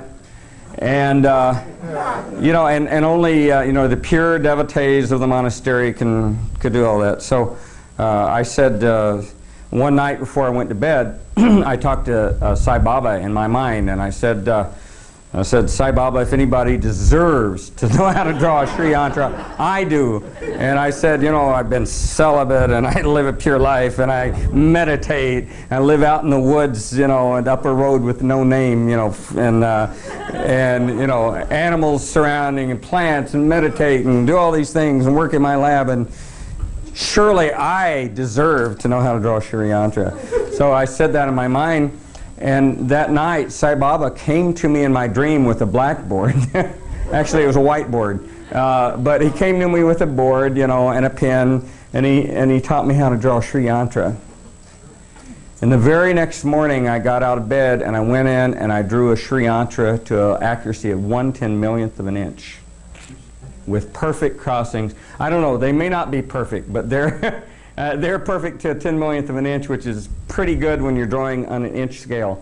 In other words, the diameter of the Sri Yantra I drew was 1 inch in diameter, and the crossings were accurate to a 10,000,000th of an inch. So that is accurate. And the thing is so that was my Sai Baba. Before that, I had been reading Sai Baba books and really loved Sai Baba and what he was doing in India, because there's an interesting story. Is Alexander Tigret, who owned the Hard Rock Cafe, to tell you something about Sai Baba. Sai Baba doesn't ask for donations to himself. He never asks. He says, bring me your troubles. That's all I want from you. Bring me your troubles and I will take them away from you. That's all I want. And he says God is love. That is all God is love, period. And he said that's what, and he says there's only one religion, and that's the religion of love. There's only one language, the language of the heart. There's only one race, the race of humanity. And he's quite an amazing being, naturally. I mean, he materializes things with with his hands, and gives people gifts, and materializes gifts, vibhuti ash and things. And so anyway, Alexander Tigret had the Hard Rock Cafe, and what happened is he had gone to see Sai Baba, and he went in the canteen and he saw a sign that said "Love all, serve all." So he thought that was really great. So he went back and he started the Hard Rock Cafe, and he made cups that said "Love all, serve all," and T-shirts, and he sold those in his early Hard Rock Cafe restaurant and so forth. And he was also a pretty wild guy, and he was doing some recreational drugs and driving crazy and so forth. And one night he was driving along, Mulholland Drive in a Porsche high on something or other, went over the edge, at a high speed, a straight drop down. And as the car went over the edge, he said that Sai Baba materialized in the seat next to him and put his arms around him like this. And that's all he remembered. And the next thing he remembers, he's being put in an ambulance. And the ambulance driver is saying, I don't know how this happened, but your car is absolutely shredded into 1,000,000 pieces, totaled.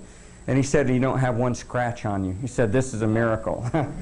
And so, anyway, Tigrat said that, well, Sai Baba, you know, this is pretty profound what you did for me. Well, you're my partner. And he says half of everything I own is yours. And so he just made this little mental thing, and he went on, and another time Sai Baba saved his life, and another time, and so forth. But all this time he'd be going to India to see Sai Baba, and millions of people, like the last Sai Baba's last birthday, like 3 million people came to see him. And but he selects once in a while a few people, you know, to go in for a private interview. So all the time he went to see Sai Baba saved his life a few times, and he'd go over and he'd sit in darshan. Darshan just means to see someone holy. You don't even have to, you know, speak with them or touch them or receive blessing. You just have to see them with your eyes, and that's the blessing. So he goes to India for darshan, and he sees Sai Baba, and he wants like crazy to be interviewed. Sai Baba like goes right by him and ignores him. Every time he went by, Sai Baba would ignore him. And he's still building up the Hard Rock Cafe, getting wealthy and so forth, and Sai Baba's ignoring him. And finally, he sold the Hard Rock Cafe for $108 million. And 108 is the number of beads on the Japa Mala, where you meditate and say a mantra 108 times. So, which is, you know, so that's a very special number, a sacred number, $108 million. And that was his profit. So 108 million profit. So he goes to India now. And Sai Baba invited him for an interview. And in the interview, Sai Baba, you know, somebody says what Sai Baba has done for them, and then Sai Baba says to Alex or something like, yeah, I've saved your life a few times, or something like that. and Alex says, yes, you have, Sai Baba, thank you.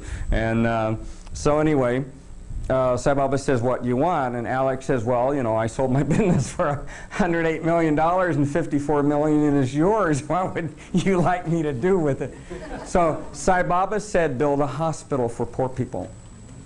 So out in the middle of Puttaparthi, India, out in the middle of nowhere, Alex Tigre and the chief architect for the Queen of England got involved in the project and so forth, and they built an incredible hospital in the middle of nowhere. And people were coming up to Sai Baba and saying, why are you building a hospital in the middle of the countryside of poor people when you could build one in Bombay or Delhi or whatever? And Sai Baba says, hey, there are plenty of hospitals in Bombay and Delhi and so forth for people. There are none for the poor people here. So I want a hospital here. So, and also, no one is to ever be charged for treatment in this hospital. It's supposed to be free for anyone. Anyone from America could go there right now and get a heart transplant and not be charged a dime or whatever this is needed.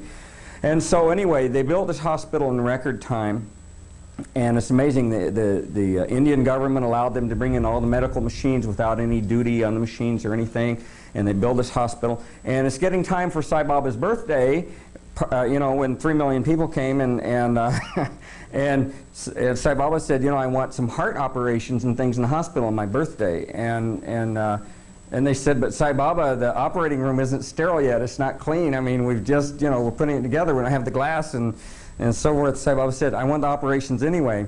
So on his birthday, they did something like 12 heart transplants on his birthday in this unsterile operating room. And they said, Sai Baba, will everything be okay? He said, everything will be fine. And everything was fine. Not one person ever had a single infection or whatever in this place. So anyway, so now this beautiful hospital is built. They're building a jet landing strip next to it. So in other words, people do things in Sai Baba's name. They don't. In other words, he doesn't ask for money or anything. He still lives in this little room they built for him when he was 13 years old. You know, and they built a shield living in this tiny little room. And yeah, he doesn't need anything. Well, he doesn't need a thing because he can make anything in the world with his hand. What's the name of the hospital? I don't know the name of the hospital. It's in Puttaparthi, India. You'll know it when you go there. And there's probably Sai Baba's hospital, you know. But anyway, he visit you in your dreams that he's really there, that he never ever, you'll never dream about him unless it's really real. In other words, he's really there with you. So the first time he visited me, he gave me a hug, and that was a beautiful, blissful experience. And then the second time I asked him, and he taught me how to draw Sri Yantra. And then couple of years went by, and he didn't visit or anything, and I was kind of getting lonely and wanting, you know, just to see him or something. And so one night I dreamed that I was standing outside a school building, and he was walking through a school building, looking at a new school building with the desks and everything. And I was looking through the glass at him, and as he's walking through with this group of people, he just stopped and turned and looked straight at me. And when he looked straight at me, two beams of blue light went out of his eyes right into mine, and I went into total bliss. I mean, it was just amazing. And for months after that, all I had to do is remember that dream, and I'd go into a state of bliss. I mean, it was absolutely so profound. I mean, incredible ecstatic love. And then, so anyway, Sai Baba did visit me when I had my near-death experience, and that's probably one of the reasons I'm here. It is the reason I'm here, really. Because dying and coming back is a profound thing, and dying for 20 minutes and coming back for me is incredibly profound. I know that I knew Don Como, who is a film producer down in LA, and told him about Sai Baba years ago, and he went to India to see Sai Baba, and as he arrived, right after he arrived with his film crew, a person who was a Sai Baba devotee living there, an older man and his wife were living there in India, and the older man died, and they wanted to take his body to the morgue, and the wife didn't want him to take. They said, no, Sai Baba has to come bless him before you take him to the morgue, and they said, yeah, but you know, this is India, and you have no air conditioning, and you know, you need to get him to the morgue. And she said no, and so they left him there for several days. And so he's dead for several days, and he's starting to make the neighbors upset, you know, because of the odors coming from his body. And so, and she still wouldn't let him take him. But one day Sai Baba comes to the house, goes into the room with him, and walks out a few minutes later, and he's alive. What? Yeah, yeah. And Don Como got this whole story on film. And the thing is about it is that his interview on film, which is profound, is that he said that he was in this room, which is a hall of judgment, and it was like a courtroom, and there were these judges, and he was talking about his life, going over his life, and boy, this really happens. And it's something that we all have to think about, and how we live our lives, because it really happens. I mean, we have to go over the things that we've done in our lives, good and bad. And it can change the way you conduct your life. It's profound. Anyway, he's in this hall of judgment, and they're going over the good things that he did and the bad things he had done in his life. And Sai Baba walks into the hall of judgment and says, you can't have him. I'm taking him back. Took him by the hand, and the judges bowed to Sai Baba, and he walked out with him. And the next thing he remembered is he woke up in his body. All the decay was gone. His body was in perfect health, and he was alive again. And Sai Baba said, I'm giving you more time to be with your wife and family and to do work. And he lived one more year and died exactly 1 year later. And so that's profound. So the near-death experience is for me the most profound thing that ever happened in my life, and I know that it happened 2 years before, but I don't remember what happened when it happened 2 years before, just the electrocution and waking up. But this one I have some memories, and more memories are coming back, and I know that I've been blessed for a reason, and my whole life has been blessed. I mean, incredibly well blessed. But this is a special blessing which I've been given, and I know that there's something that I need to do, some messages that need to be given, especially we're approaching the new millennium, and we're getting millennium fever. You know, the world is getting millennium fever, but there are different forms of it. A man wrote a book called wait a minute, no, not that. Well, see, it's in there somewhere. Anyway, there's it's a book about the end of each century and the end of the millenniums, and basically what he says is that, you know, at the end of the first millennium in the year 990, he tracked actual historical documents and letters and things like that. of what people were predicting about the end of the first millennium from 990 forward to the year 1000. And basically, they were predicting the end of the world, the return of Jesus, the UFOs. I don't know. They were predicting everything, and catastrophes for the world and so forth. In fact, there was so much prediction about catastrophes that on January 31st, 999, in Europe, over 200,000 people committed suicide to keep from being involved in the end of the world coming, on the year 1000. And for them, the world did end for them in whatever violent way they chose to die. And then on January 1st, the year 1000, in China, there was an enormous earthquake, and tens of thousands of people died in China that day. Of course, they didn't know it was the year 1000, but they were on a different calendar. But and of course, the calendar, doesn't. It's pretty arbitrary, very arbitrary thing, in fact. But after all this, it is the Gregorian calendar, produced by Pope Gregory, and that's what, of course, Jose Arguelles is talking about. We should go back to the Mayan calendar, which is the most accurate calendar in history. The Mayans' calendars were all very accurate. They had a bunch of them, and they were all incredibly accurate. They knew about every planet in our solar system and the exact cycle of each planet in our solar system, and they had a calendar for each one, and they knew exactly to the moment when eclipses would occur, solar and lunar eclipses, hundreds of years ahead, and so forth and so on. And our calendar is still off and has to be corrected continuously. But the fact is that, Jose is talking about a movement of going back to somehow getting back on the Mayan calendar so that we are living according to natural time instead of artificial time. But which I think could be quite profound. But the interesting thing is that that we're now approaching the end of a millennium. So at the end of the first millennium, you have this millennium fever, and at the end of every century, there's always been kind of almost a spiritual renaissance, a spiritual scientific renaissance of people like you and me, people who are interested in consciousness and science and frontier edge kind of things. We in this room are ahead of most people, way ahead of most people as far as what we know about the world and what's going on in it, and that can profoundly affect the world, are usually 40 or 50 years ahead of their time. And I invented the neurophone over 40 years ago. And the thing is the neurophone is one of the most fantastic tools of consciousness that we could ever have.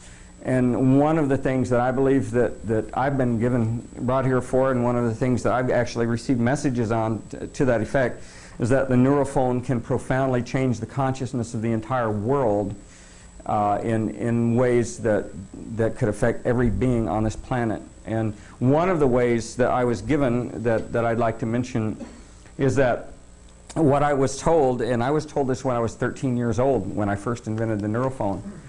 And I told it to Bob Monroe when I visited him years ago at the Monroe Institute, and we sat around for a week and talked. And but basically, because Bob had a similar idea with his hemisync thing,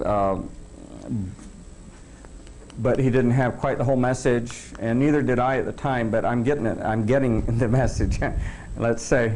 But basically, what I was told is that we all in this room as spiritual beings, we all have infinite power. Every single one of us has the same power as Sai Baba. Sai Baba says we are all God. The only difference is that he knows it and we don't.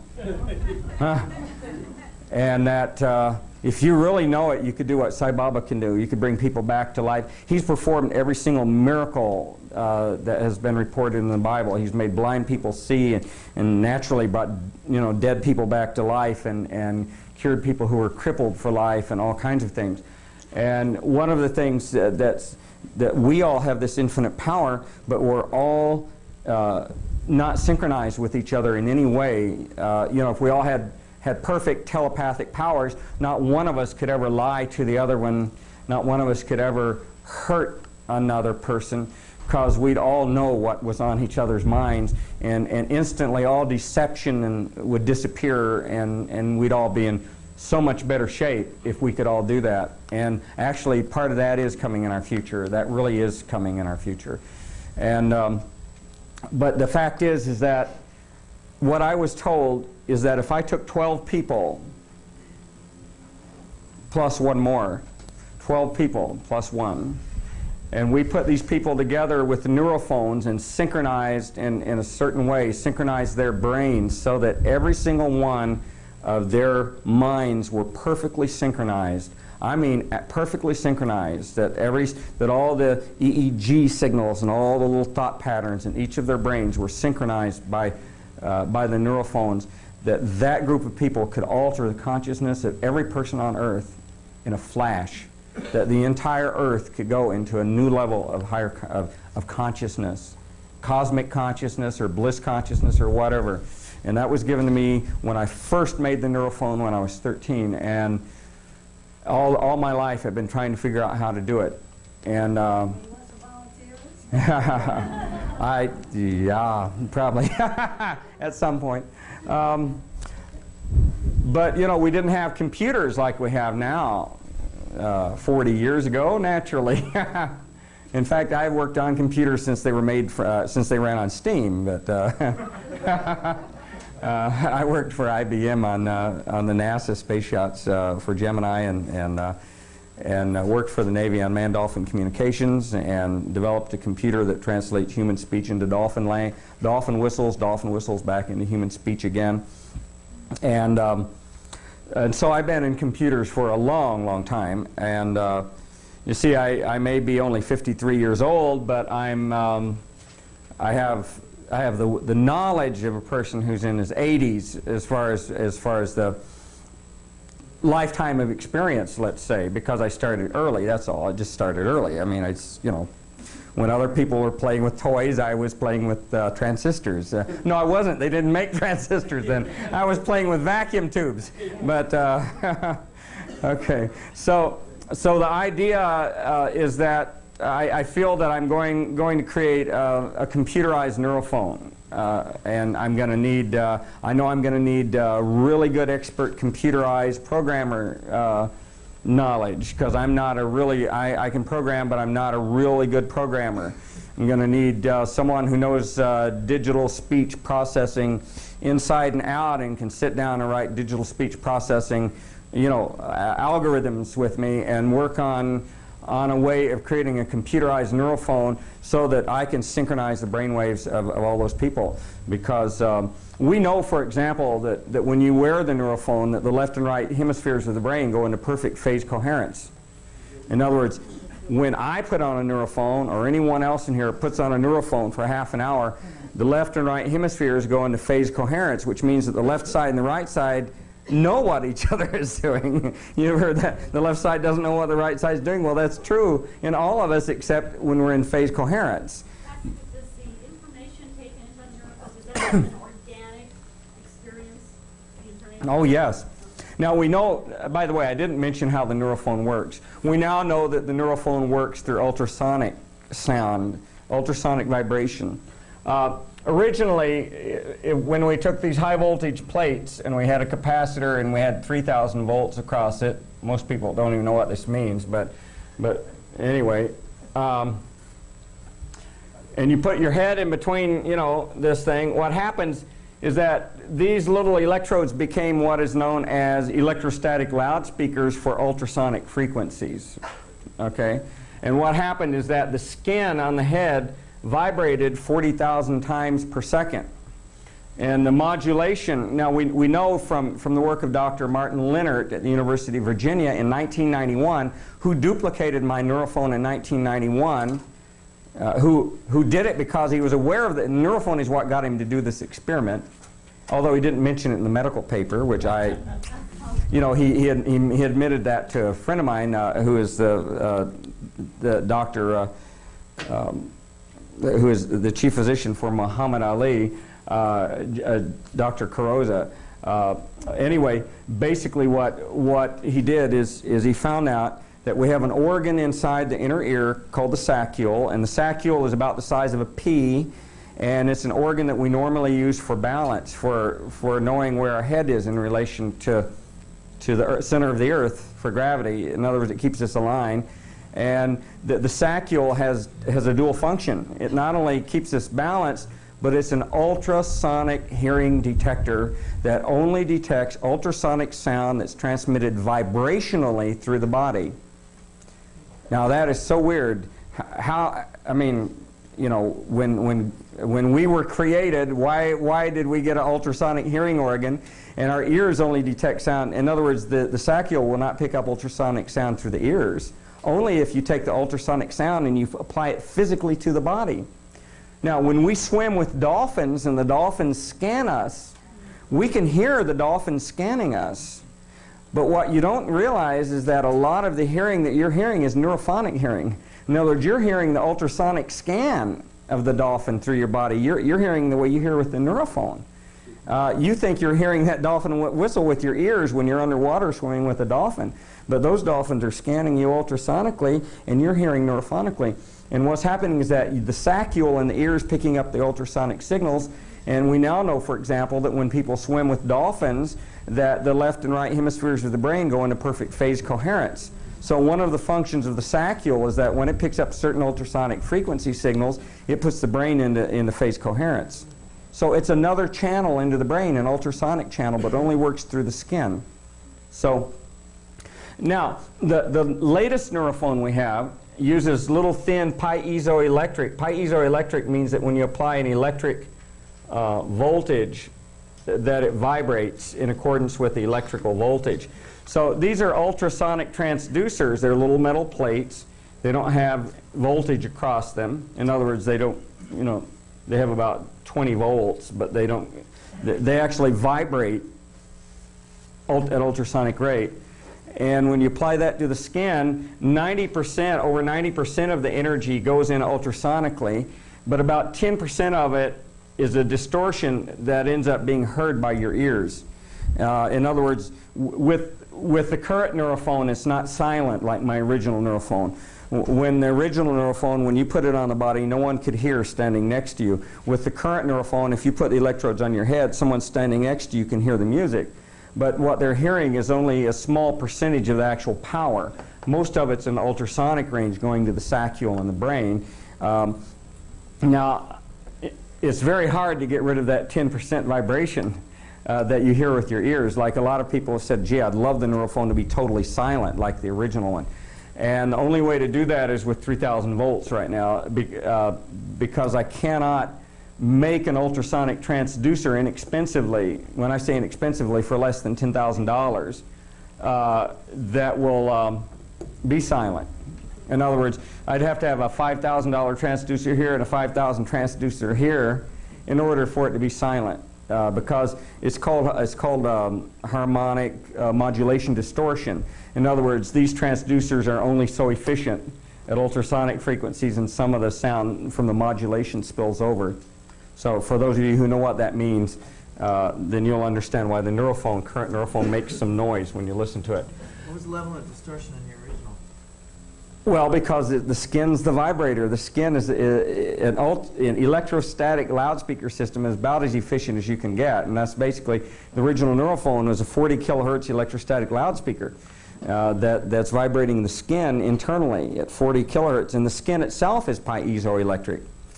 And so I just discovered a phenomenon which no one even knew about in the world until, you know, and of course we didn't know how the neurophone worked. I made the first neurophone in 1958, and it wasn't until 1991 that Dr. Leonard discovered how it works. So now we know that. Now it's interesting, another interesting point is the idea is that if the saccule is a dual function organ, how many other organs in our bodies perform dual functions? How many other sensory organs perform dual functions? In other words, do our eyes see things that, or perceive things that we aren't even aware of consciously? Yes, they do. Does our skin perceive? Do we touch smell. Oh yes, smell. We detect pheromones and all kinds of things, you know, that we're not aware of. Yeah, it seems that most of our sensory organs probably have dual functions. And the other thing, for example, is peripheral vision. I spent years. This is the other thing I'd like to impart today. One thing I'd like to give you as a group, which I think, well, when I was a child, for some reason, I was a pretty spiritual little kid. In spite of all the bad, you know, things, all the weird things I did, you know. But I was mischievous, but I was spiritual. Okay, but the thing is, I realized that I had been given, the Creator, God had given me talents, certain talents, okay? And what I made a decision that I was going to do everything in my power to develop every talent that God gave me when I was a kid. Every talent. And I worked so hard on every single talent. Like, I knew that I had really good ability to balance. I have incredible balancing ability. So, you know, I developed the ability to stand on one hand, you know, perfectly and go down and touch my nose and go back up again. And things like that. And I developed the ability to walk loose ropes and tight ropes, you know, when I was 11 years old. You could stretch ropes between trees and I just walk the ropes. And I was so confident of my ability that I did a handstand with my fingers over the edge like that on a 12-story building in Houston, Texas, on the very edge of it, on the very top with wind blowing. And when I was 17, of course my mother didn't know that. If she had, it would have been terrible. But of course, but I was so confident, you know, of being able to do that, of my balance. So I did everything that I could to develop my balance. I did everything I could to develop, you know, my mind, and everything I could do to develop, like, every talent that I could think of. And every single one of us has so many talents. All of us have talent, you know, in different areas. But we have talent that we've never developed. And to me, that's almost a crime that the Creator somehow gave us talent that we're not developing, that we haven't focused on and developed. So that's one of the things that I think is really important to do, is to sit down and figure out what you are talented at, no matter what it is, because every single one of you might be a talented artist, you know, and you might be working as an insurance salesman, but an incredible artist. Within, you know, you got to develop that talent because that was given to you for a purpose, for some reason. And don't develop it with the idea that you're going to make money from it. I've never done anything in my life with the idea that I was going to make money. Ever done anything just thinking that, you know, I'll do this and I'll make money. Never, ever. I've always pursued things for knowledge. And for some weird reason, everything I ever pursued for knowledge made money. And which is lucky. I mean, it's a wonderful thing because it's been able to let me pursue other things. But, you know, like pyramid power, I was an inventor that sold inventions, and I'd go up and down in income, you know, before I wrote Pyramid Power, and I'd sell an invention, and I always didn't sell it for much, but I'd sell an invention. Like, I made a speech scrambler, you know, that could do like super secret communications, and I sold it for $25,000 cash to a guy. It was in Boston, and it was during they were having a lot of problems and things in Boston, and the police wanted to have scramblers. No one in the world, they didn't have them, and so I developed a scrambler. I had 27 cents in my bank account, and it's a strange story. I was married, I had a baby, and I sent my wife, I had an American Express card, and I sent my wife and baby to Spain, and I had 27 cents. And I knew I'd never see them again if I didn't make some money. And so I went to this guy and I said, "What do you want?" He said, "I want a speech scrambler." And I said, "Okay." So I made it, and I had one working in 2 weeks. And then he said, and I wasn't eating, I was fasting, I didn't have any money. And so the thing is, I had parts, I had lots of parts, electronic parts. So then I said, "I have a speech scrambler. See, here it works, here it works." And he says, "Yeah, oh, that's fine." So finally, finally I said, "It's all right, it's all right." So finally I said, I grabbed him and I said, "Tell me what I have to do to get you to give me $25,000. Just tell me what I have to do." And he said, Okay, well, they said if you put a transmitter at the police station in Worcester, Massachusetts, and you put a receiver in a police car, and they go out in the police car, and they can talk back and forth and understand each other, and no one else can understand them listening in, I'll give you $25,000. You give me the circuit boards and the diagrams, and you can do whatever you want. So I went down to, is the wind doing weird thing? I'm sorry, I have to close. Okay. Do you want to come in and sit here? Yeah. Okay. And close the door, please. Okay. All right. Wind noise is terrible on microphones. Okay. You know what they do? They put condoms over microphones to cut out wind noise, but I wouldn't want to wear one up here. Okay. I mean, professionally, it just wouldn't seem right. Hi, this is Dr. Flanagan. He's wearing a condom for you, Father Flanagan. And so, anyway, and I want you to know that this is good for all you young boys and girls. So, so anyway, we put a transmitter in the police station and a receiver in the police car. And they drove around, did the thing. He wrote me a check for $25,000. I went to the bank, cashed it, and I was off to Spain. I mean, that's, you know, how close everything was.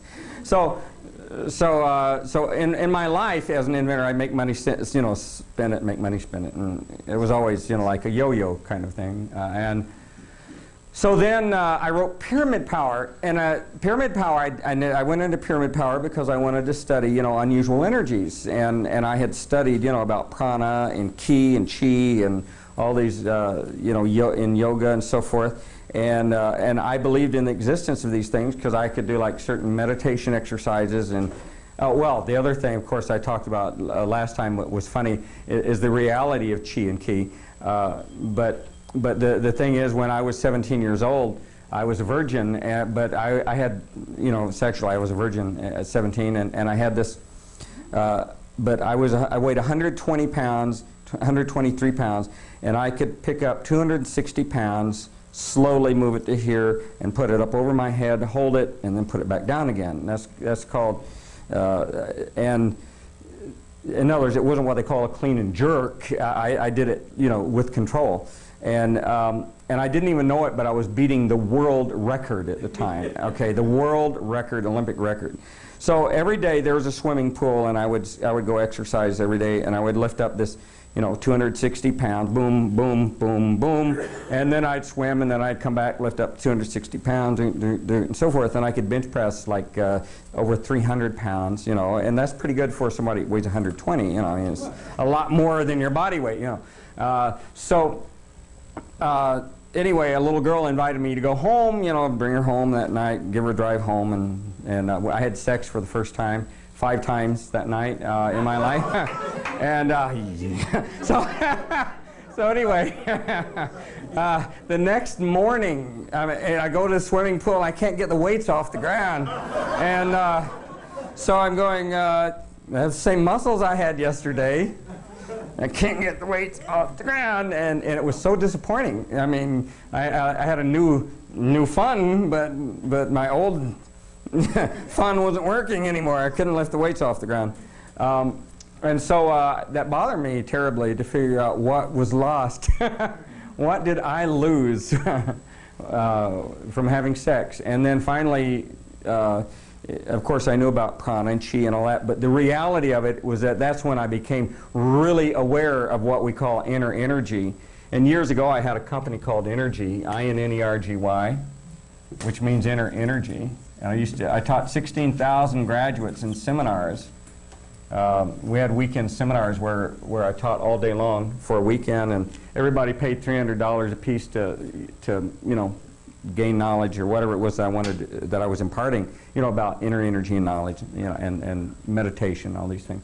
So anyway, but that was the reality. The real reality for me, that ki and chi and prana and psychic power was real, was when sex and blew all my inner energy away, and couldn't pick those weights off the ground. In other words, I knew that my muscle strength had a lot to do with inner energy and not to do with the physical size of my muscles. Up until that point, I thought it was just the physical structure of my muscles. I had really good muscles, but it was a whole lot more than that. And then, of course, I developed something called hysterical strength, which is the ability to turn on, superhuman strength during emergencies.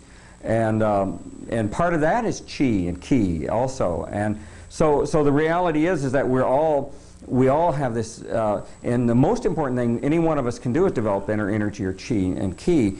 And there is something that I'd like to tell you about, which was interesting, that you could all try, that you could all do actually, that would be well, I don't know.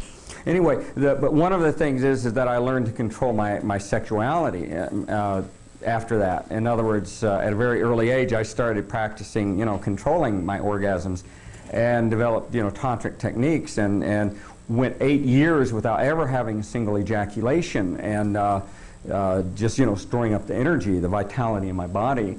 And then I discovered in an esoteric, by translating some esoteric texts and things, I discovered that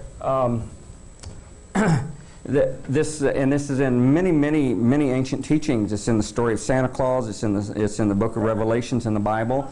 It's in lots of nursery rhymes and things. But basically, if you take a lot of these old stories that have been handed down for hundreds of years or thousands of years, and you take all the proper nouns like the names of churches or the names of places like cities that are in the stories, or the names of people, and you look up the world origin. There's a book called Anacalypsis that gives you the origin of words, that you can look through and trace the actual origins of words. And Anacalypsis is an incredible book, wonderful book that I got when I was quite young. But basically, if you track all this, you come up with an esoteric teaching that talks about how sexuality can be used to build inner energy and power psychically, and also to become what is called Christed. And basically what it says is that, and by the way, this goes right back to the Mayan calendar, and this goes back to the moon phases and everything else, because the Mayan calendar is based on the actual rotation of the moon through the sky. There are 13 moon cycles in a year, okay? And basically what it says is that we have new moon, where the moon's all black, and then we have, like the first quarter here, and then we have the full moon, and then we have the last quarter, and so forth. And so if you look at the moon cycle, this is 0 degrees, this is 90 degrees, this is 180 degrees, 270, and so forth. And I don't make this real complicated, but what it means is that when we're born, the exact moment when we are born, if for example you were born on exactly the full moon, okay, or exactly one of the quarters, it makes it easier for you, or the new moon or whatever. But if you're somewhere in between, like I'm born 9 days after the full moon, I'm down here about 24 days, 24th day of the moon cycle. Okay, so basically what this says, for example, in the book of Revelations, Jesus was born in Bethlehem. Well, Bethlehem, if you look up word origin, Bethlehem means solar plexus. It means breadbasket, solar plexus. And then he starts moving through the 7 churches of Asia. Well, every church of Asia is a chakra, or an organ system in the human body. The word origin actually goes back to meaning an organ in the human body. And if you match the organs up, they match up with the chakras of the body. And basically the story is that Jesus was born in Bethlehem, and he moves through the 7 churches of Asia. And the 7 churches of Asia, each church is a chakra, basically. And what it boils down to is that when the moon is at the same angle it was when we were born, whether it was full moon or the 24th day of the moon or whatever, there's a Christ seed born in our body. And the Christ seed begins a movement through the chakras of the body to eventually go to the crown chakra. And that this happens after puberty. In other words, before puberty this doesn't happen, but after puberty it begins. Okay, and this happens in every one of us. And this is very esoteric, by the way, and I bet I used to teach it in my seminars. But basically what it says is that it takes 3 days, 72 hours, or 3 days for the journey to the crown chakra. And if you have sex and have an orgasm during that period, Jesus becomes crucified and is not reborn. But if you, during that 3-day period, have sex without orgasm or become sexually excited without orgasm, it releases the seed. The Christ seed in the body releases an oil, and this oil is stored in the pineal gland. There is an oil found in the pineal gland medically that no one can understand its origin. But basically, this oil, if you do this 13 moon cycles is 1 year, and each moon cycle represents one of Christ's disciples, and the 13th is Christ. The pineal gland collects these 13 samples of oil from the 13 Christ seeds that are born in the body, and on the 13th one, you become Christed. The word Christed means to be anointed with oil, and basically all it means is that your pineal gland now has accumulated this special substance which is so precious. It's more precious than any other substance on earth, because once the pineal gland accumulates enough of that material, we go into bliss consciousness. We become Christed. Every single person becomes Christed or anointed. And there are many, many levels of meaning. I'm not saying that this is the only meaning in these stories, but I'm telling you that this thing is in so many stories that it's unbelievable. And these are esoteric teachings. See, during the Dark Ages, before the Dark Ages, all of these teachings were freely available. And then what happened is that during the Inquisition and during the Dark Ages of humanity, it became a crime punishable by death to reveal a lot of these things. And so a lot of this information had to be buried, and the way it was buried was in nursery rhymes and in fairy tale stories and things like that. Very carefully buried so that it would not be lost, so that this knowledge would not be lost to humanity, because this is really the most sacred, one of the most sacred things that we can even learn ever. And so, and it doesn't stop with just 113 moon cycle. In other words, if you keep doing this, you get more and more Christed. In other words, what happens to you is that your consciousness changes more and more and more. You become more and more Christ-like, and which would be a wonderful thing, because if we all lived a life like Christ, if we all lived that kind of life, the way He treated people, the way Christ was, it would be, our planet would be glorious and naturally.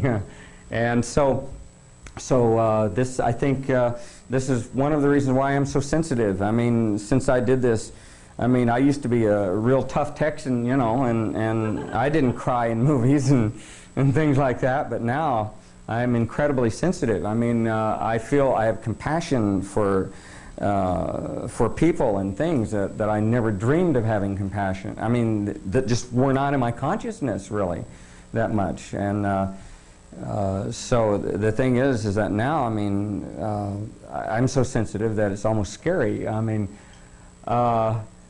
but it's heartfelt. I mean, you know, the things that I feel, you know, I mean, come from deep within my heart. They come within my soul, and I can't help but feel compassion, empathy for certain things going on in the world. So, and part of it came from this. Part of that sensitivity came from the practice of this. But basically, what it means is I'll give you the formula again very simply. You know, there are so many. If you go on the internet and you look up computer, you look up moon or whatever. There's so many little computer programs that give you, like, you know, the phases of the moon and all this stuff. One of them is from Clysmic, C-L-Y-S-M-I-C, which I like a lot, Clysmic, and it's called Luna Bar, which on Windows 95, I mean on Windows 95, it puts a little moon down on your down on the tray down here, and the moon phase, you can see it change with the real moon in the sky every single day. You double click on it, it tells you the day of the moon, you know, and what constellation it's in, and so forth and so on. And you can go back, you can click back real easily to your birth date and find out exactly what it was when you were born, and so forth. What's that website? Clysmic, C-L-Y-S-M-I-C, Clysmic. I think it's clysmic.com, but anyway, if you do a search on Clysmic on any search engine, you'll get it, you know. It's CLYSMIC. Or you can look up moon or moon phase, and there's so many little like freeware, programs, shareware programs that give you moon phases and things. But basically, let's say you were born on the 14th. Let's say on the full moon. Now I associate it with full moon or new moon. In other words, if you were born 3 days after the new moon, then your cycle always starts 3 days after the new moon, and it goes on for 3 days after that. If you were born on the quarter moon, then every quarter moon this Christ seed is born. If you were born on the full moon. But since the moon speeds up and slows down during its monthly period slightly, even though there are 13 moon cycles per year, you associate it with either the quarter, like you were born 2 days after the first quarter or whatever, or you associate it with full moon. I'm born 9 days after the full moon, so I count 9 days after the full moon, and that's when my cycle starts. Now, the interesting thing about that is that you don't have to be a tantric phenomenon. All you have to do is have sex without an orgasm or meditate during that period, on this. But, I mean, there are different ways of doing it, and even if you don't have a sexual partner, you can do it solo. The whole point is that you don't have an orgasm. But you build up sexual excitement. During that 3-day period, you want to have an orgasm more than any other time in your whole life, especially when you approach the Christ stage. I mean, boy, when you go that 13th month, you even have to control it in your sleep because the universe wants to trick you. But the whole... Pardon? Are you abstaining? No, you don't have to abstain. I'm saying the rest of the time you can have sex with orgasm, except during that 3-day period. That's why I'm saying you don't have to be a tantric Superman like me. I'd overdo things. 8 years without ejaculating. I was, perfecting. It was funny. One night we were over at Dr. Bud Steese's house in L.A. A surgeon and a famous movie star was there, and I was talking about it. At that point, I'd gone 5 years without ejaculation. And so, the next night, turn on the Johnny Carson show, and there she is. I know this Dr. Patrick Flanagan who has gone 5 years without ejaculating. And Susan Sarandon is the one that did it. And she says, and Johnny Carson says, oh, that's Excedrin headache number 187, going 5 years without ejaculation, and he's probably got a knot on his head this big, and from hitting his head on the wall. But anyway, so all you have to do is do it during this 3-day period. So let's say you were born on the full moon. Well, starting on the full moon, any time during the next 72 hours, starting on the full moon, you go 3 days. So so you might want to make sure you did it right. So you might start a little bit before, a little bit after, or whatever. But you want to make sure that during that 3-day period that you do not have an orgasm. That you have, that you can. The whole thing is sexual control, sexual energy control, and basically during that 3-day period you don't have an orgasm, but you have sexual excitement, and you have to practice tantra a little bit just to learn how to do that. But the whole thing, the first time it's easy, the first month. Oh, well, that's no big deal. What's Flanagan talking about? The second month, it's a little harder this time, and more difficult, let's say. Might have been a little harder too. But anyway, so then the third month, it gets a little more difficult. And by that 13th month, man, that... Now you can see it'll make you Christ-like, right? Yeah. So anyway, this is something that I used to teach in my seminars, just one of the myriad things. But and I know a few people who did it and succeeded, and they're quite interesting people. I mean, it's certainly changed their lives. At least they've said that it changed their life, Patrick, and that's all that matters. this change in consciousness Yes. is really what we're aiming at, to raise that consciousness. Yes. There's something that my son knows about, and it's called white gold with... Yeah, I know, white gold. Mm-hmm. How does that relate in your mind Oh. to this sort of... Well, monomolecular gold, white gold, that's a thing going around. And the idea is that if you take monoatomic gold, that's gold. Gold comes in clusters, just like water. and the larger cluster gold, if you take it, it's inert in the body, but supposedly if you take diatomic or monoatomic gold where that's been, and it's white in color, and then if you take the monoatomic gold that it's improves consciousness. I know I've talked to David Hudson and so forth. I'm not fully convinced of it yet. I mean, I'm still, my thinking on it is still open. But there are a lot of things, as you know, there are a lot of things out there. And I'm not saying there's only one way to consciousness. There are thousands of ways probably of becoming Christ consciousness. You know, meditation, mantras, practicing Tantra, doing this moon cycle thing or whatever, but a lot of this sacred knowledge, the most sacred knowledge, was buried during the Dark Ages because of the evil that was rampant on earth, and still we're in a form of Dark Ages now, but we can talk freely about these things without, you know, someone wanting to put us in the Inquisition. And is there a sacred name for the oil? A sacred name for the oil?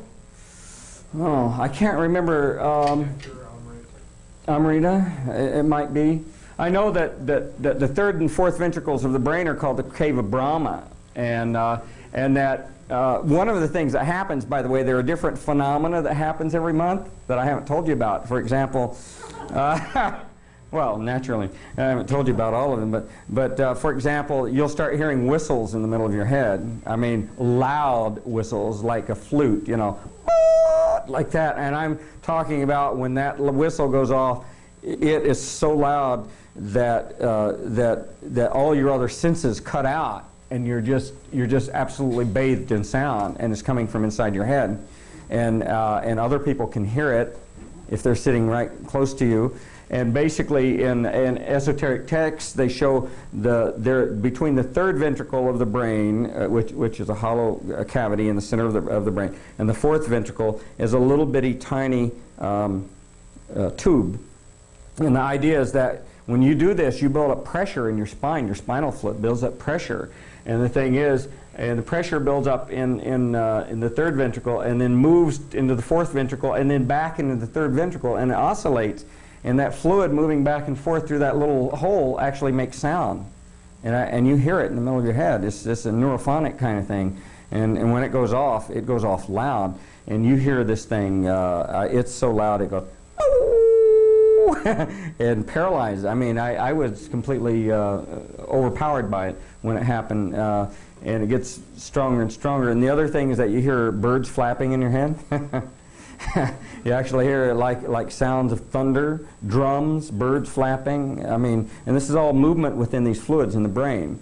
I mean, profound things happen inside you when you do this. And actually, some of the ancient texts talk about the sounds. They talk, and in ancient, like in India, when they show drawings of the cross section of the human skull, and they show the third and fourth ventricles of the brain, they show a musical instrument right where the third and fourth ventricles are joined, and the musical instrument they show is called a lyre, L-Y-R-E, and basically that's showing that the musical sounds come from there, come from that point, and you can get that through Kundalini meditation and different other kinds of things too. But this is just one other way of doing it.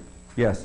Have you worked with the Sri Yantra to produce various effects, both in consciousness and experience? Yes. Well. Thinking of one question. Phil Williams, the artist, right. used the Sri Yantra right. on the land to restore fertility to the soil right. and do all kinds of wonderful things.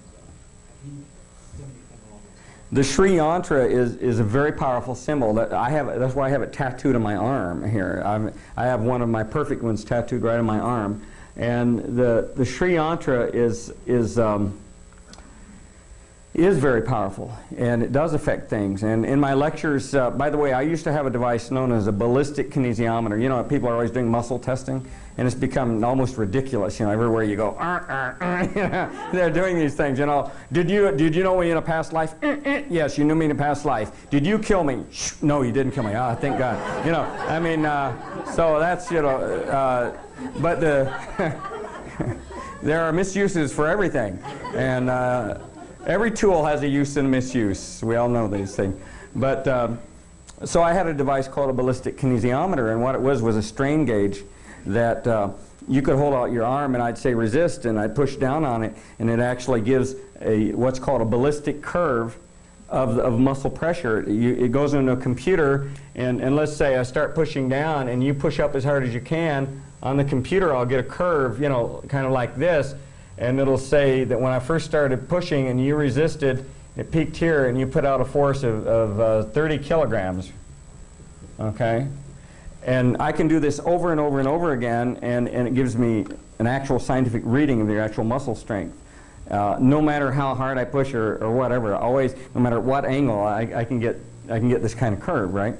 And so then if I put a certain kind of drawing, like if I put a Nazi swastika on your body, and excuse me for hitting the microphone. If I put a Nazi swastika on your body and push that, man, this curve goes down here. Yeah, it weakens you.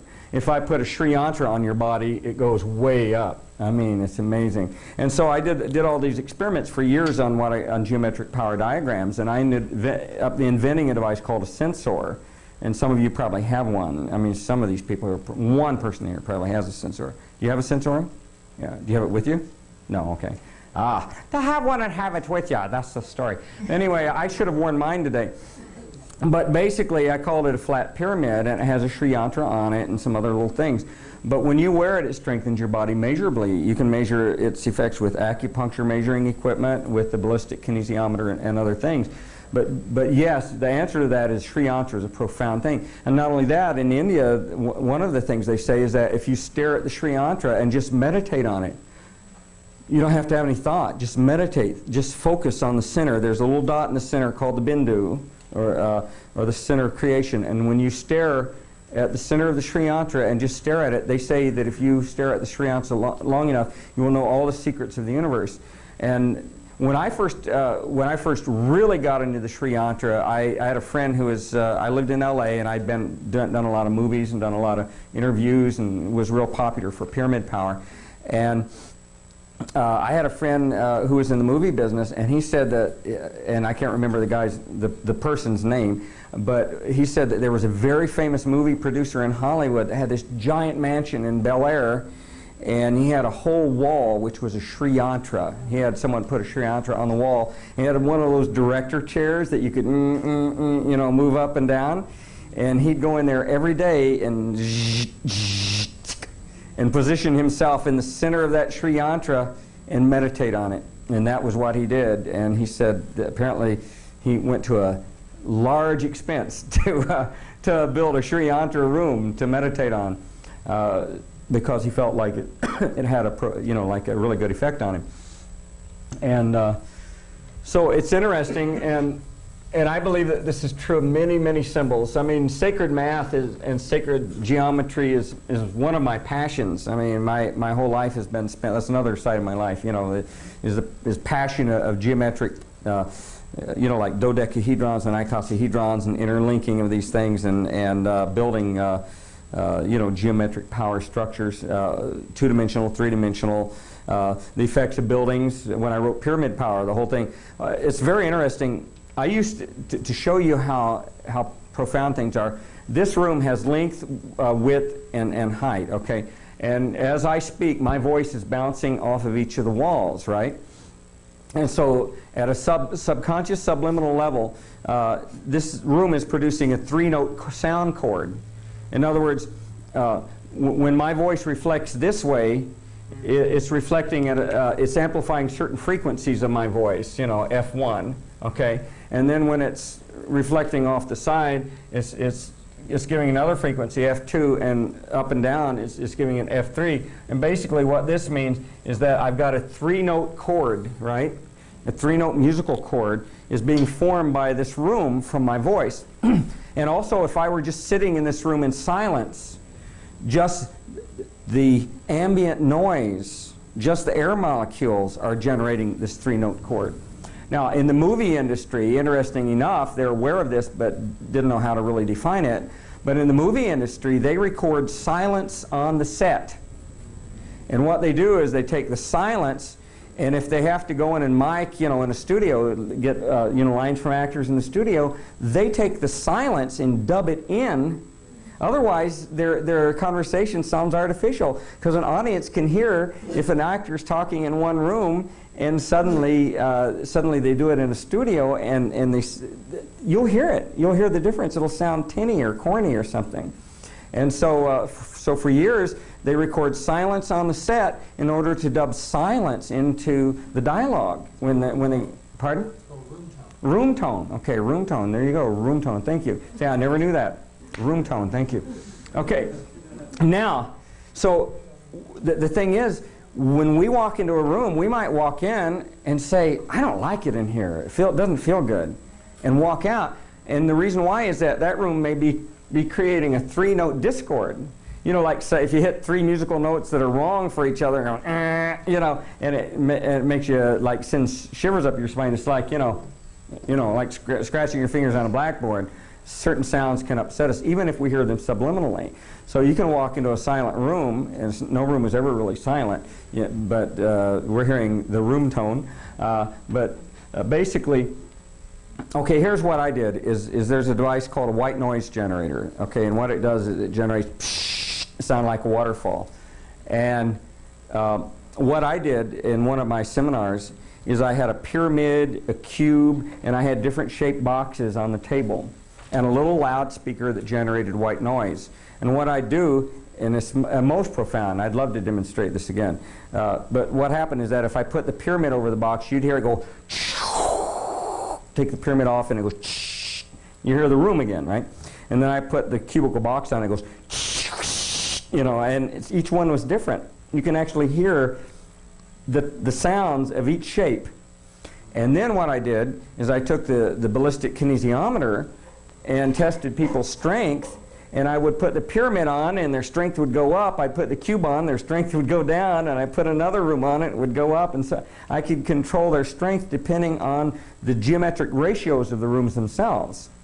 And so what this means is that if we were going to build healing clinics in the future, we want those healing clinics, we want the rooms that the patient sleeps in to be a healing environment that has the right musical chord that's healing instead of like degrading to the nervous system. And architects today don't even think about it.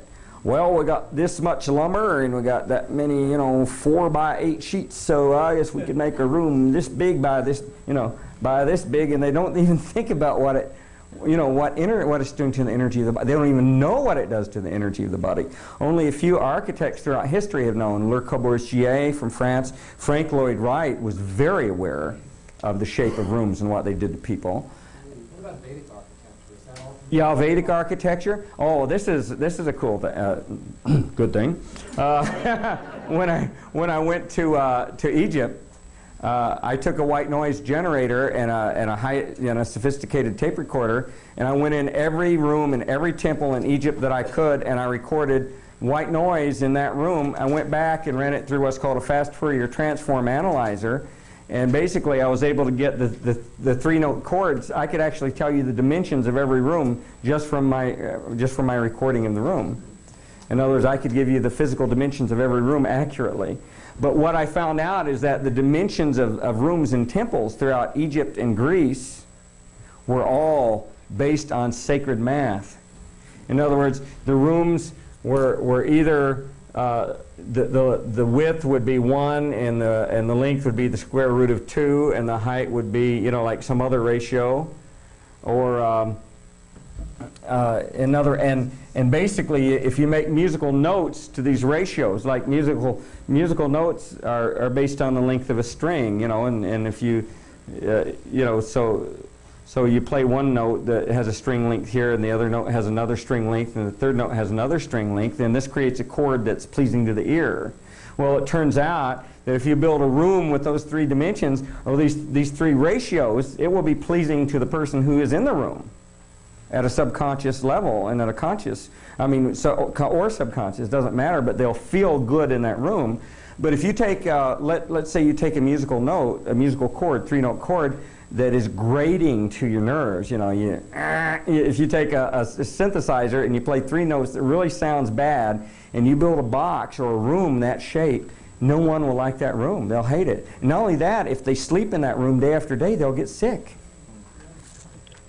And so Frank Lloyd Wright knew that. In fact, Le Corbusier and some of his he was a famous French architect, some of his later students have in their offices a wall with a long musical string instrument, and they'll have people play the notes and things and tell him what notes they like, and then he'll design the house to those ratios, because that's what pleases that person.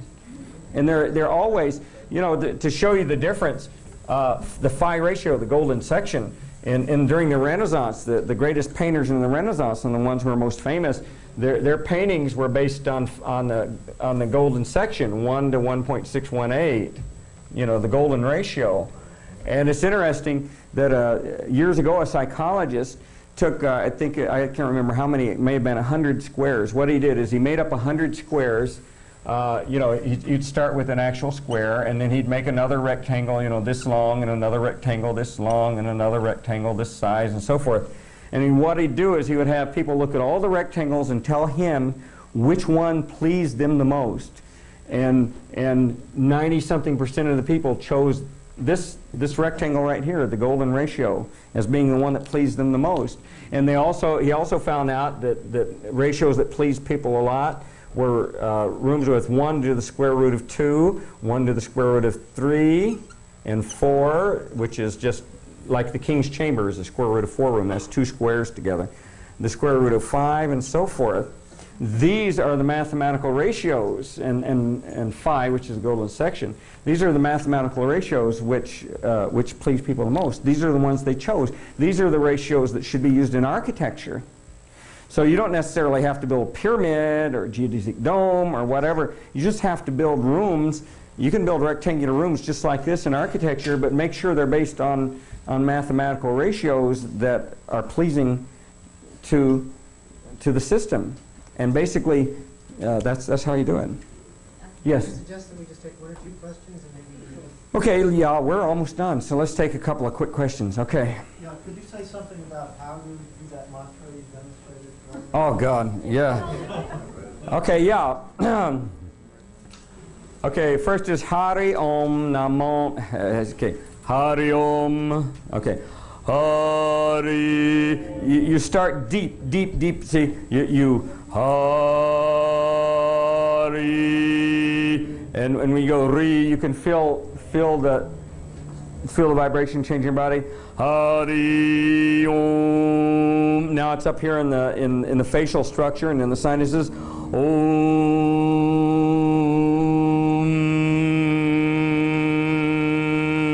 Namo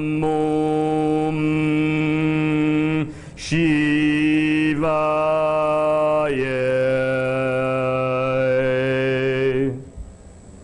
That's pretty powerful, isn't it? Hari Om Shivaya. Om Namo Shivaya.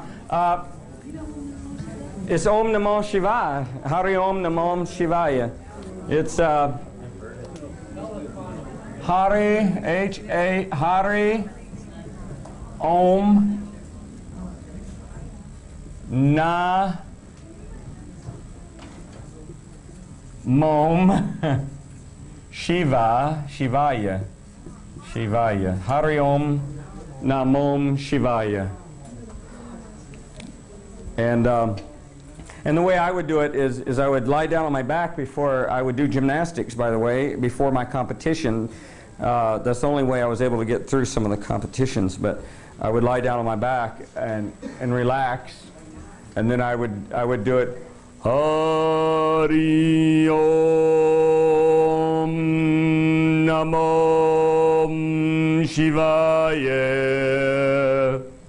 and just do that a few times, and it really does. After a while, you can feel your feet vibrating and your solar plexus and every bone in your body vibrating.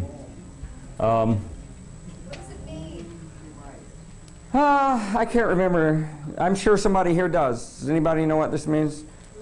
Loosely translated, praise be to pure consciousness. Praise be to pure consciousness. Thank you. I appreciate that. I did know, and that is basically what it means, yeah. In fact, the only other mantra I do now is the which I would like to do as a closing today, And the only mantra that we do is the Gayatri mantra. And the Gayatri mantra, like the Sri Yantra, Sri means king of yantras, by the way. Sri Yantra means the king of geometric power diagrams. Well, it's interesting that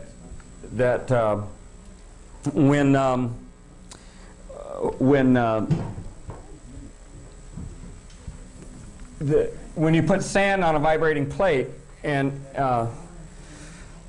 you speak the word Om into the plate, under the right conditions it forms a Sri Yantra, and it's said that the Om is the sound of creation and the Sri Yantra is the physical diagram of creation.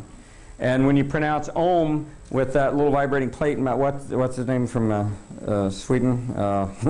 Boy, my mind is going today. Anyway, pardon? Cymatics, yeah, cymatics, right. Okay, it's called cymatics, and there was a series of books. Thank you. Pardon? Hans Jenny. Hans Jenny, from Sweden, right? Or is it Norway? He was from like Norway or something like that. Anyway, Hans Jenny is the guy who he would make these vibrating plates and vibrate liquids and sands and things and different frequencies and create power, different diagrams. But when he spoke the word Om into it, it created the Sri Yantra. So Om is supposed to be the sound of creation, the sound of creation itself. And actually, when you meditate, you can hear the sound. You can hear the Om of the universe. It sounds a little bit like white noise, but it's actually Om. So anyway, when you feed Om into this thing, it creates the Sri Yantra. Now the other thing is that the Gayatri mantra is the king of mantras. And Sai Baba says that the Gayatri mantra, oh wow, Sai Baba says that the Gayatri mantra eliminates all karma. And that's really, by the way, this is the sensor. This is the thing that I developed back in 1973, and that's the sensor which we sold, which was a flat pyramid, and when you wear it on your body, it strengthens your body. It's got a little, it's actually, this one has the enneagram on the front of it, and the, oh yeah, this one has both the this has the enneagram on it, but the design itself is a flat pyramid, a log-log periodic antenna. And amazing.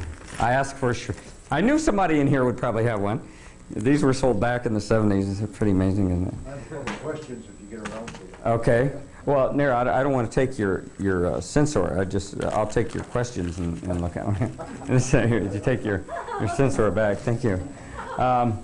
Okay, so the Gayatri mantra eliminates all karma, and the Gayatri mantra is basically a prayer to the universe it's a prayer of consciousness, just like Hari Om Namo Shivaya, but it's a little bit longer. So I'd like to do the Gayatri mantra to end the to end today. And is your do you have an email address or anything? No, I don't. No? Oh. Okay. Well, can you put your phone number on here, and I'll look at them and see if I can get back to you. Thank you. I appreciate that. Okay. Okay, the Gayatri mantra starts with Om, and so I'll just do it, and we'll end with that.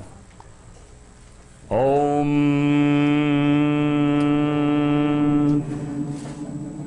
Bhurabhuva Suvaha Tat Savitu Varenyam Bhargo Devasya Dhimahi Diyo Yona Prachodayat. Om Bhurabhuva Suvaha Tat Savitu Varenyam Bhargo Devasya Dhimahi Diyo Yona Prachodayat.